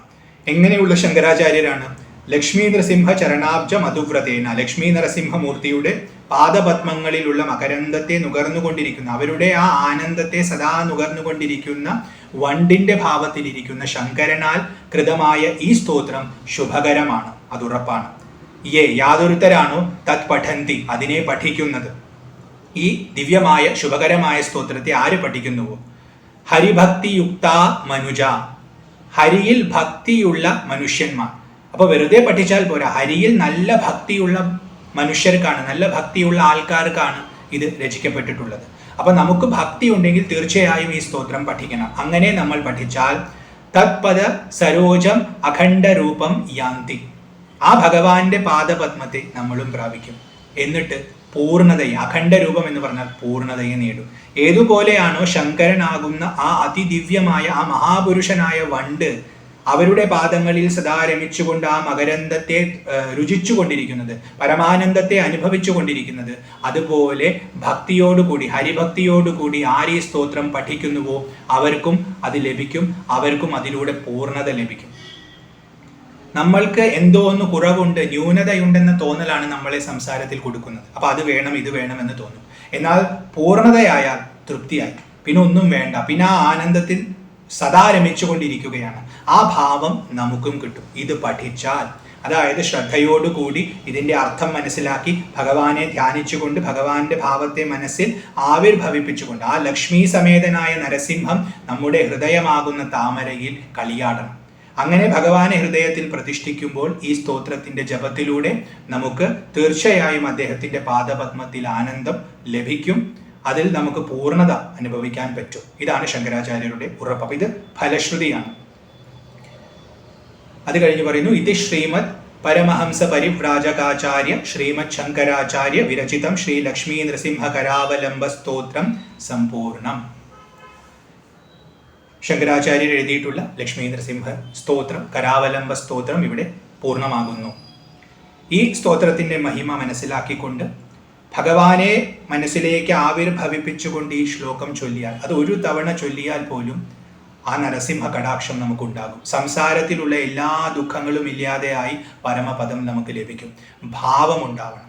ഭാവഗ്രാഹി ജനാർദ്ദന എന്ന് പറയാറുണ്ട്. ഭാവത്തെയാണ് ഭഗവാൻ നോക്കുന്നത്. നമ്മൾ എന്ത് പറയുന്നു, എങ്ങനെ പറയുന്നു അല്ല, നമ്മുടെ ഉള്ളിലുള്ള ഭാവം എന്താണ്? ശുദ്ധമായ ഭാവമാണെങ്കിൽ ഭഗവാൻ അത് സ്വീകരിച്ചിരിക്കും. അതിൽ എത്ര തെറ്റുകൾ ഉണ്ടെങ്കിലും നമ്മൾ ചൊല്ലുന്നതിൽ തെറ്റുണ്ടെങ്കിലും ചിലപ്പോൾ അർത്ഥം മനസ്സിലാക്കാതെ ആണെങ്കിൽ പോലും നമ്മുടെ ഭാവം ശുദ്ധമാണെങ്കിൽ ആ നരസിംഹമൂർത്തി കടാക്ഷിച്ചിരിക്കും. ലക്ഷ്മി സമേതനായി അദ്ദേഹം നമ്മളെ അനുഗ്രഹിക്കും. അതായത് നമുക്ക് ഐശ്വര്യവും ഉണ്ടാവും, ഭക്തിയും ഉണ്ടാവും, മുക്തിയും ലഭിക്കും.